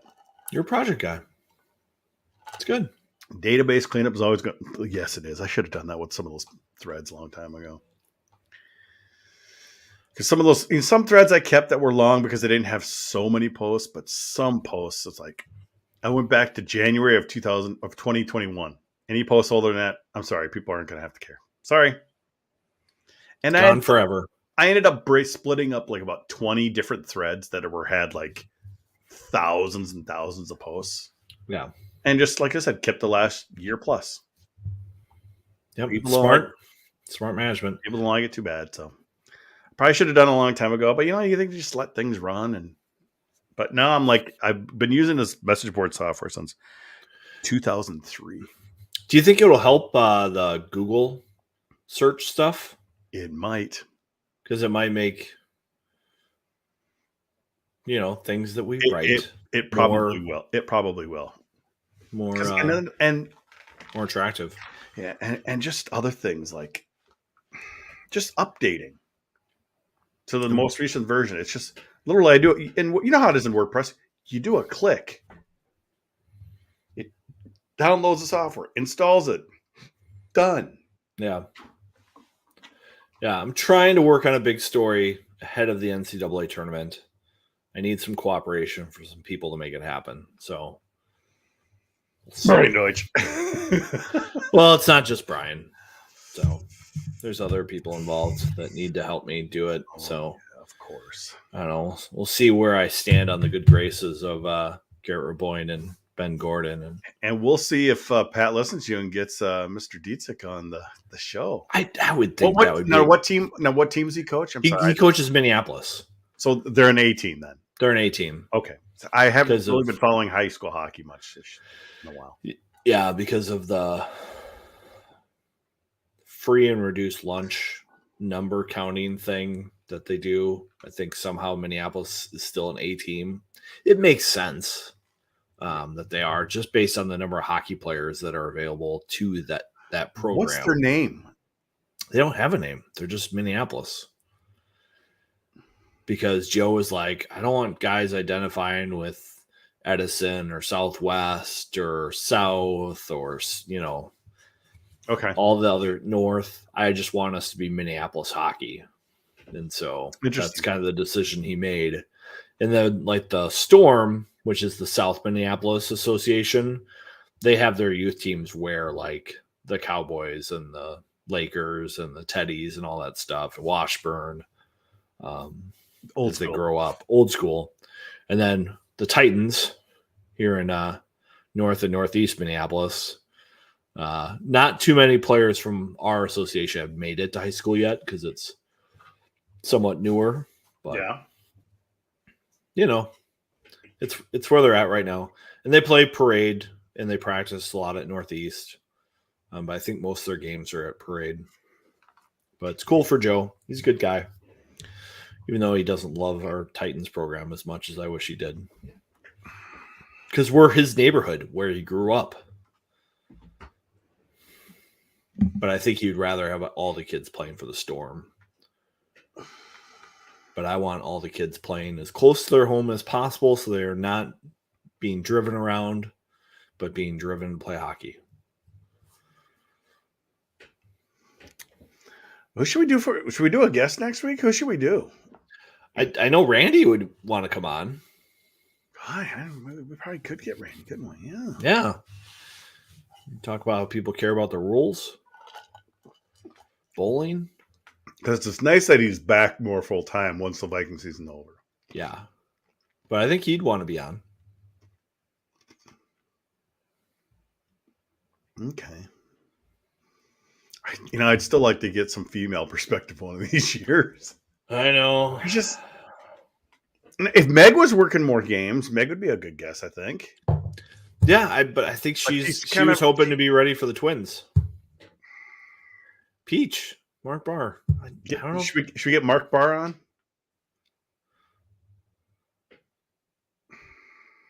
Should I have another beverage? Go for it, man. We got till midnight? Sure. We can do whatever the heck we want. Okay, give me a second. Mark Barr. Wow. Cappy, Cappy's always good. Whoops. Ramsey. I liked him. He was a good guest. We're getting so many guests now. It's kind of hard. I've even thinking like we should get Wally on again. Maybe Wally's a good guy. We have, before a championship, if they get to the championship. So I'll have to ask him. We'll have to see. Another person I was thinking about so we can give I'm going to write this stuff down. Randy next week. Write things down. I wonder if we can get Wally on again. You're muted, Viggs.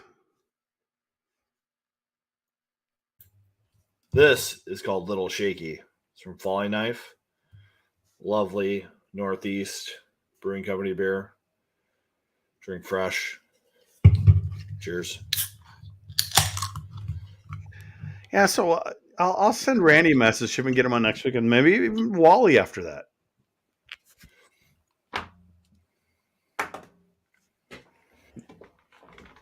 Now, I know we talked about trying to maybe do Cappy and Todd for our tournament preview show.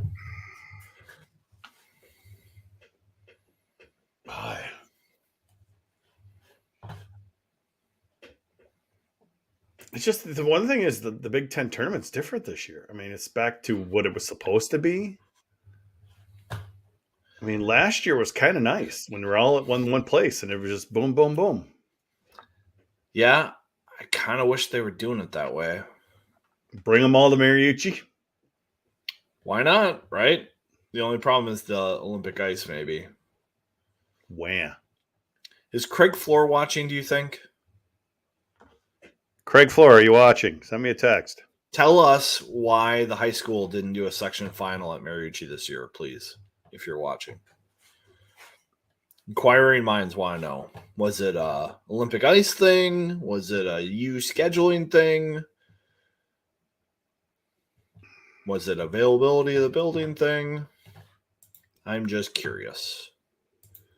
Because I loved that section final night at Mariucci where there'd be 2 games. Peach says money. Too expensive to use the building? Whatever it is, I just want to know. He might not be watching. Sorry. All right. Well, you know what? I think he catches us on Facebook. Oh, he'll be in bed. He'll be flipping through. Oh, yeah, there they are. He'll catch us on Facebook. He probably signed off when Pat left. He's like, no. I don't know how many times we've kept going after the guest has left overtime. Not too many times. Oh. I think Puckhound just gave himself away. Craig Floor responds, committed to local like last year. COVID unknown. I don't know what that means really. Committed to local. They went to a closer rink. Okay. So yeah, where was some of the section finals? I have not been paying attention. They were at Big, they were at Parade, they were at Braemar, they were at because I know Big is only like 2,200. Right. They went with smaller rinks that are closer to their section. My God, we used to go to the freaking Met Center.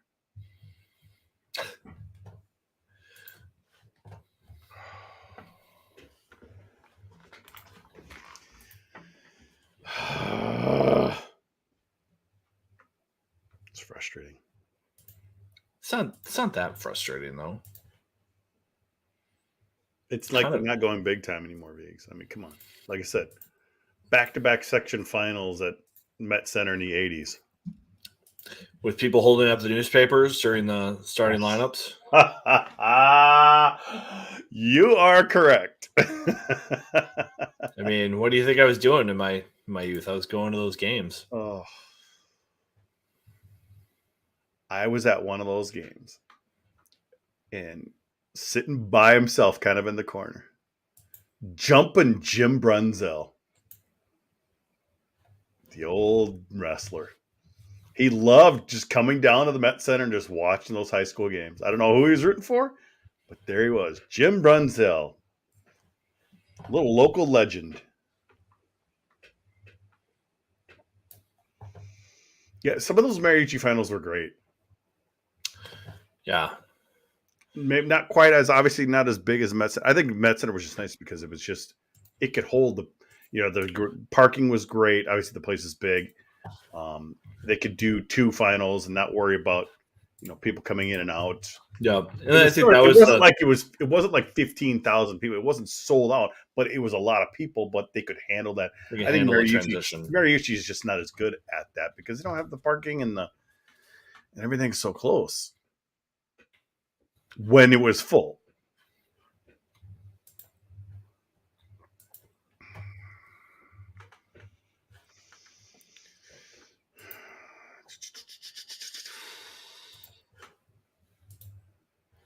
Committed to local. Yeah. Weak.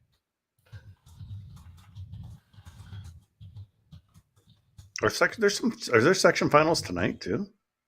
Well, tonight and tomorrow. I thought I saw because Edina got through. Minneapolis got through. I didn't see the final, but Prior Lake looked like they were going to get through over Chaska for their first ever trip. I just saw Prior Lake. Yeah. This Alex Isn't that the kid coached by Pancratz? Is Prior Lake coached by Pancratz? I think, yeah, it is. Pancratz was on some of those Jefferson teams back in the day. Yeah, they have a great program going right now. Wish you would have gone to Jefferson. Twilliger's doing okay there, even though they lost EP. He's building something. They lost 7 to 2 to Eden Prairie. It wasn't even close. Boy. They have over 200 8U players registered this year or last year, and it's more this year. And just FYI, their top mites are doing just as good as the Wayzata and Eden Prairie mites. So there's hope, at least for that age, until they get bigger. Oh, Bucci's retweeting Brever. Brever, are you in there today? I don't know if I saw Brever. He's probably watching his new Preg team heading to the X. Yeah, I haven't seen him commenting here. Yeah, it looks like he's been watching. He's probably been watching because he got retweeted by Bucci. I was just reading through the tweets here.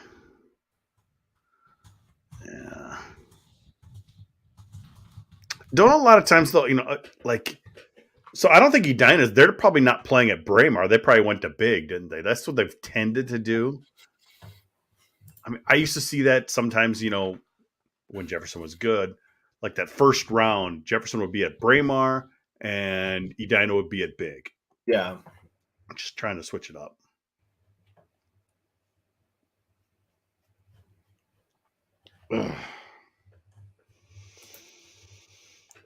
So yeah, a lot of building on GPL. That's what I'll be doing.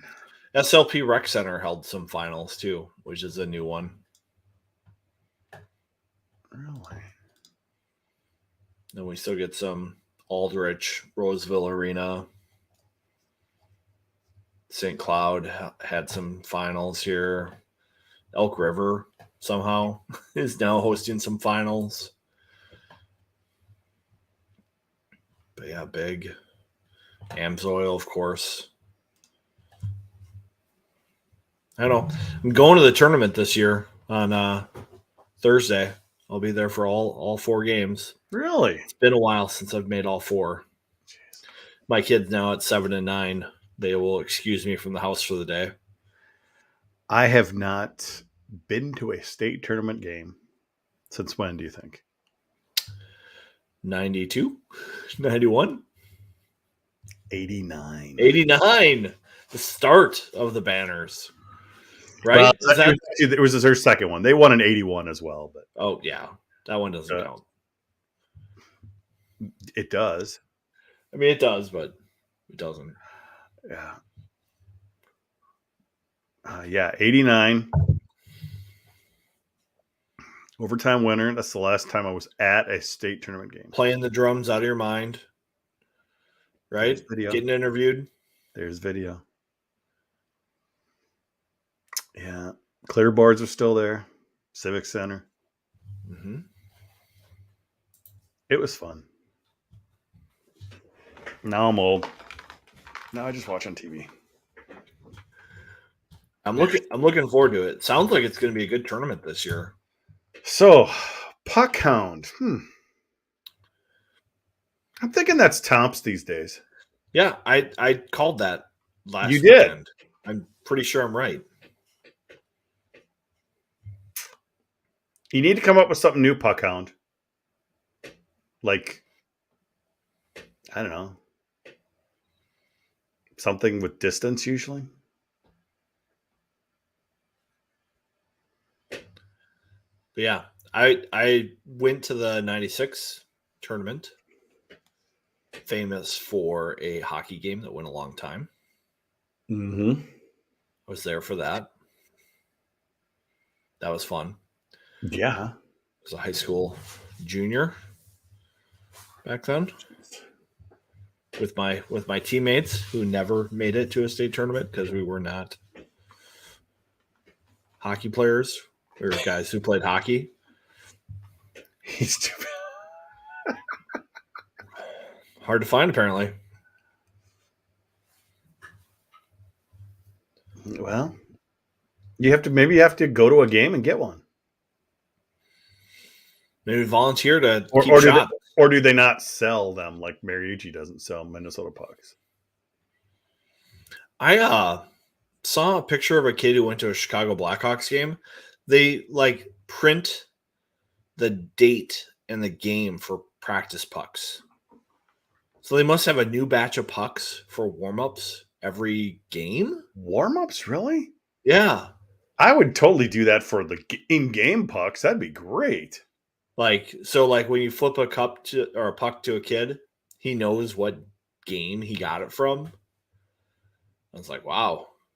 Check out the big budget in that program. Yeah, I've got let me see what's over this side. It's all reverse. I'm all screwed up. One of those two is one. Well, I was hit by both of those. They go like this. And then the 100th anniversary one, Rob Shield got it for me. That was an in-game puck.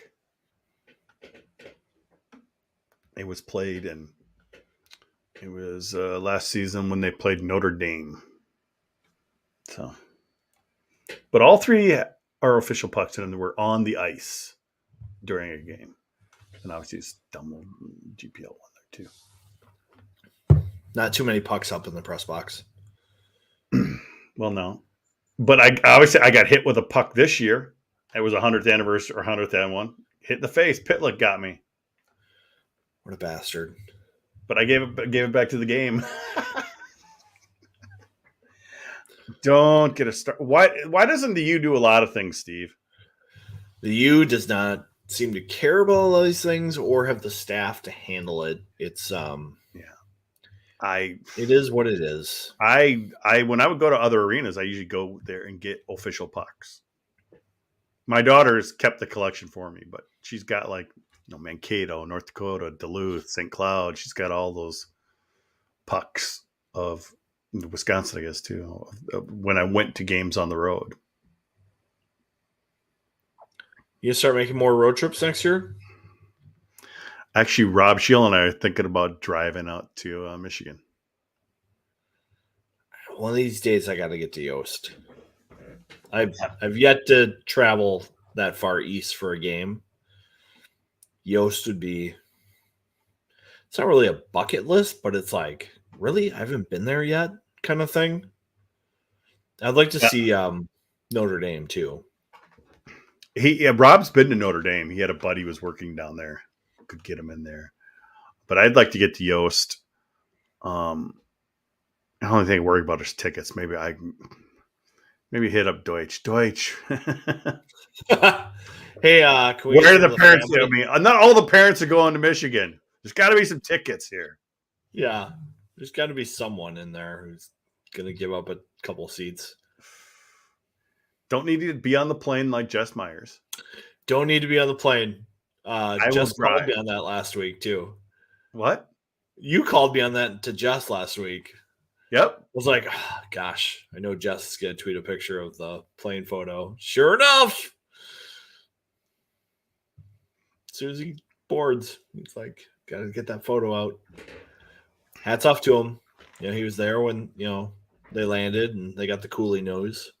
Mm-hmm. One thing I wanted to say about the Cooley thing was there's a lot of Penn State people that are sore that he didn't go there. I started listening. Chris Peters has a thing going on. Hockey Sense. He did like a Substack. And I subscribe because I like to support Chris because he does great work with college hockey and prospects and undrafted stuff and all that. And he was talking about it. And he's like, if Penn State was going to have a chance on a prospect, this would have been a good fit maybe because he's from Pittsburgh and he went to Penn State camps and stuff growing up. I'm like, what NHL prospect wants to play in that system? Shoot pucks from anywhere. Fly the zone. What is that going to get you when you turn pro? No one plays like that in the NHL.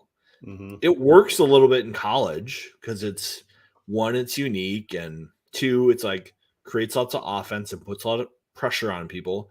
That style doesn't work in the NHL though. Look at what happened to Smirnoff. Look what happened to Barrett.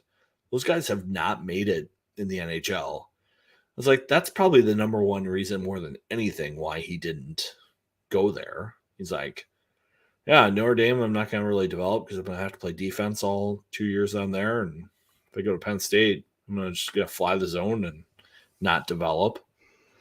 Minnesota, look at Nyes, look at Myers. That's pro hockey. One thing I wanted to ask Pat while he's on here was like that. Did you hear that comment Myers gave to me in the post game? I asked him, like, what did you learn from your Olympic experience playing against men and pros that you maybe could bring back to you in college? And he just blew me off. And he's like, yeah, there's not really anything that translates back. Like college is college and pros is pros and doesn't really translate at all. I was just like, okay, alrighty then. If there was availability this week, I would request. I'd be like, okay, Ben Myers, what is so different about pro hockey? Like, I feel like I know a little bit about the game, and maybe he just goes, well, I'm big enough and tough enough that if I play my style in college, no one can take me off the puck. But in pros, it's a little different. I have to be different with how I position myself. But he totally just blew me off. I was like, wow, okay. Maybe to be honest, the best guy was LaFontaine. Laffer was good in the media. He just was. Faber's pretty good too. Oh, by the way, I hear Rossini was on the radio broadcast for the second period this Saturday night.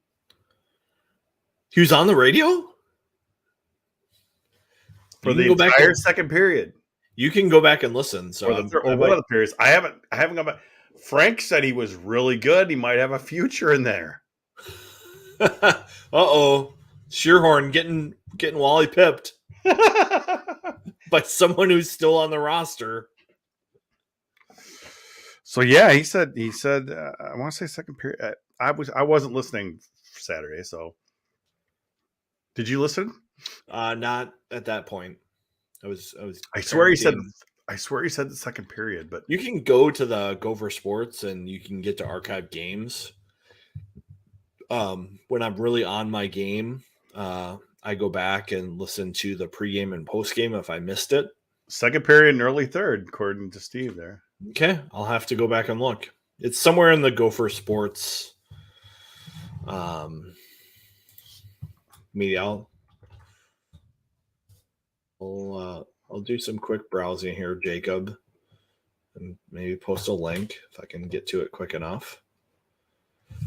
It is a little awkward to find because it's not. You kind of have to know where you're looking. I usually can do that. It's on the app. Yeah, if you go to the varsity, it is on the app and past stuff. Yeah, but there's a website link too. Yeah.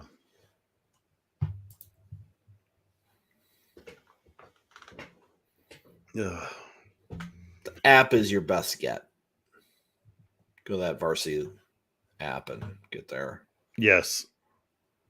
But yeah, apparently, yeah, like Steve says, second period and early in the third. He was really damn good. And that's what Frank was very complimentary after the game. So he's like, he was good. He's got a future. And I'm like, we need more former Gophers doing that type of stuff. Yeah.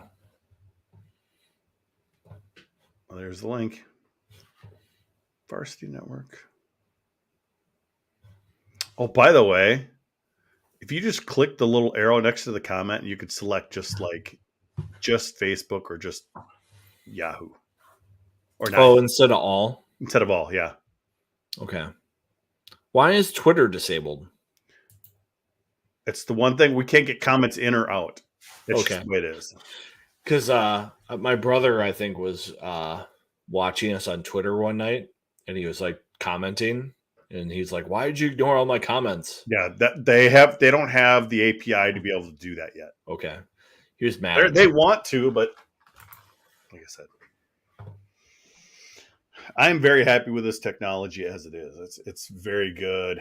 It's very entertaining. The one thing, even if you go up top, it says, like 41 people are watching on YouTube, 4 on Facebook right now.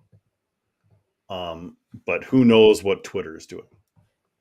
A lot of people, a lot of the Twitter stuff, you just get, people are watching for just a second or so or whatever. Let me see. Yeah. And then when you go back later, you'll see how many people are watching. Okay. Like this. There we are right there, Riggs. Yeah. I know. Fantastic. Love all the tech. And that's one thing cool as well. It's like the only thing that's weird is like when I set up streaming on broadcast, I can't put any returns in the tweet.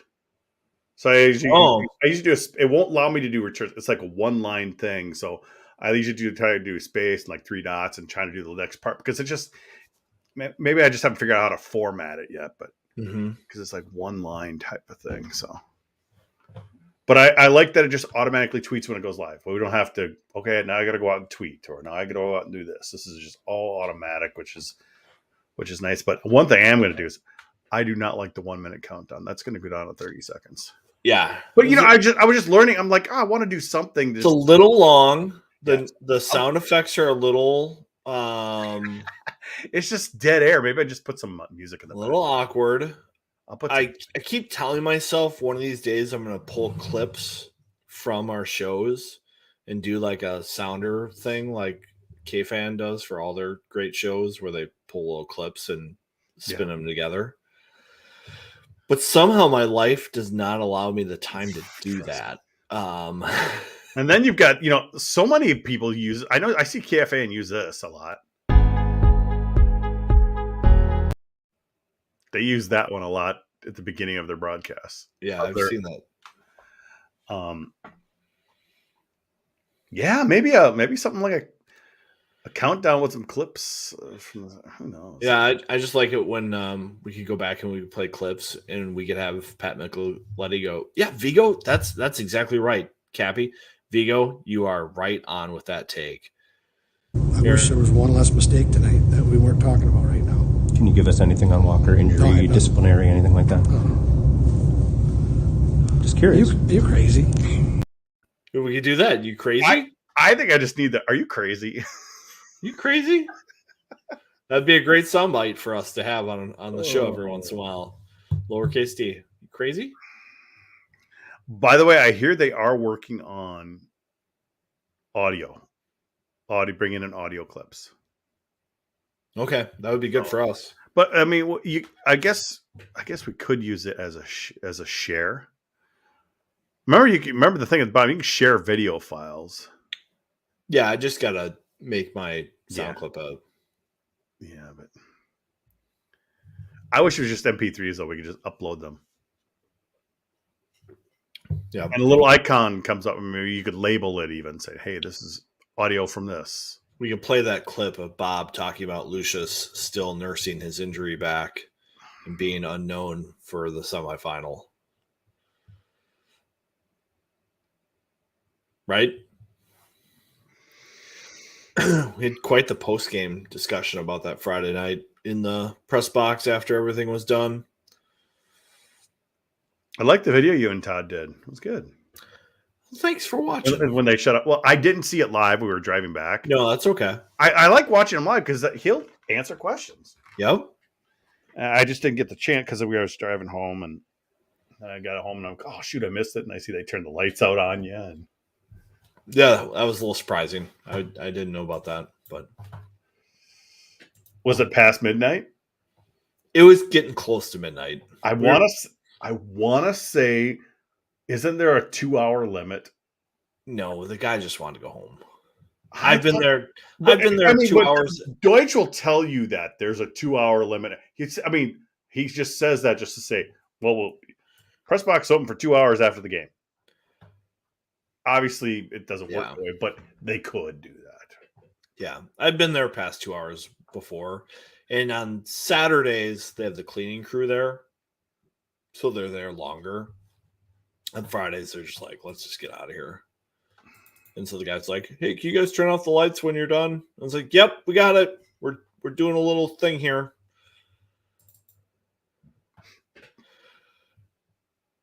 Ryan, I was just looking for you because I know I have this somewhere. But I thought it was 5 years. Lucius did not look happy during the ice. He doesn't look joyous about much. I'm gonna be honest. He was able to wear skates. He's fine. There's just some little boo-boo that's keeping him from wanting to play. So can't really detail exactly what that means, but which is why we've always kept saying something strange is going on. I mean, it's strange, but it's like at the same time, it's like, don't worry about it. It'll work itself out. I think you're better off with players who want to be there. So if he wants to be there, he can be there. It's not a boo-boo between the ears, although Moscow goes through 26. That's his current contract. Is it 25, 26? Yeah. And I don't think Grant's the one who's going to take over. No Sorry. way. Sorry, Mote. Grant's got to do something special at Northern Michigan to even get in the conversation here. Although, you know what would be a good stop for Grant is if Rolick goes to Wisconsin and Grant goes to Ohio State. That would be a prove-it job for Grant. Yeah, it won't be at Northern Michigan. Their days are over. It's just... Well, I don't know if their days are over, but, like, you can't prove yourself there unless you pull off what Mike Hastings has done. Like, Mike Hastings could take any big-time job around. So, I'm not finding my CCM thing because I didn't. My file structure at home is not the best. I have a big folder of Regents docs where that is. They could always go back to, I've got the mission practice jersey back here. They could always go back. Oh wait, Michigan doesn't exist anymore, do they? Though I still have my Mission Amp 7 skates. Love those skates. I think that's more of the interesting question is Paul Martin. Yeah, because he can't coach after this year. I think that's why he's been on the bench. He's always on the bench now. He's trying to, just get bench time and do a lot of things. What position did Raboyne play defense? Yep, he was a defense. I couldn't remember that.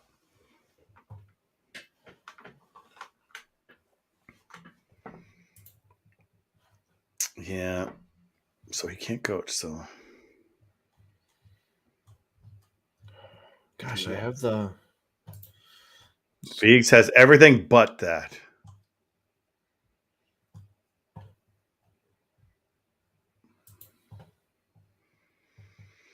It's 5 years. 5-year agreement. So it's through 2026. So it's the same as Bob. Bob's contract. Yeah. But what does CCM make for them? What? It's sticks, skates, helmets. Wish it was jerseys. I know, but even if it was jerseys, it wouldn't be the same. Which is confusing. Just the way, because it's a Nike school, so that covers that stuff. But the rest of the stuff is CCM.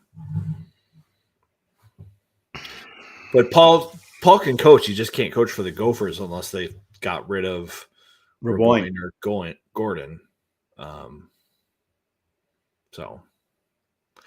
I mean, it's a student thing. I'm not going to say that's out of the question as would that be a good idea or not, but Paul hasn't exactly proved recruiting chops, which is a big part of your assistant coaching pool. All right, Vegas, it's midnight. I'm tired. All right, midnight was what I wanted to go for.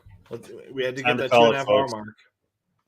Thanks everyone for listening. All 40 Still got 40 people watching online. We appreciate you guys for watching us babble about equipment contracts and board software and laying out just random weird stuff we hear around the rink. Thank God this pandemic is winding down because it's fun to be at the rink and talking to people again on a consistent basis. I can't wait to be there for a semifinal. And hopefully a final. A final. I think that final could be huge. No spring break, no freaking state tournament. Michigan. I hope it's Michigan. Like I said, Michigan's always been one of my favorite rivals. Going back to the college hockey showcase, they've always been one of my favorites. So I'd love it. All right, gang. We'll see you next week. Thanks for watching. Have a good one.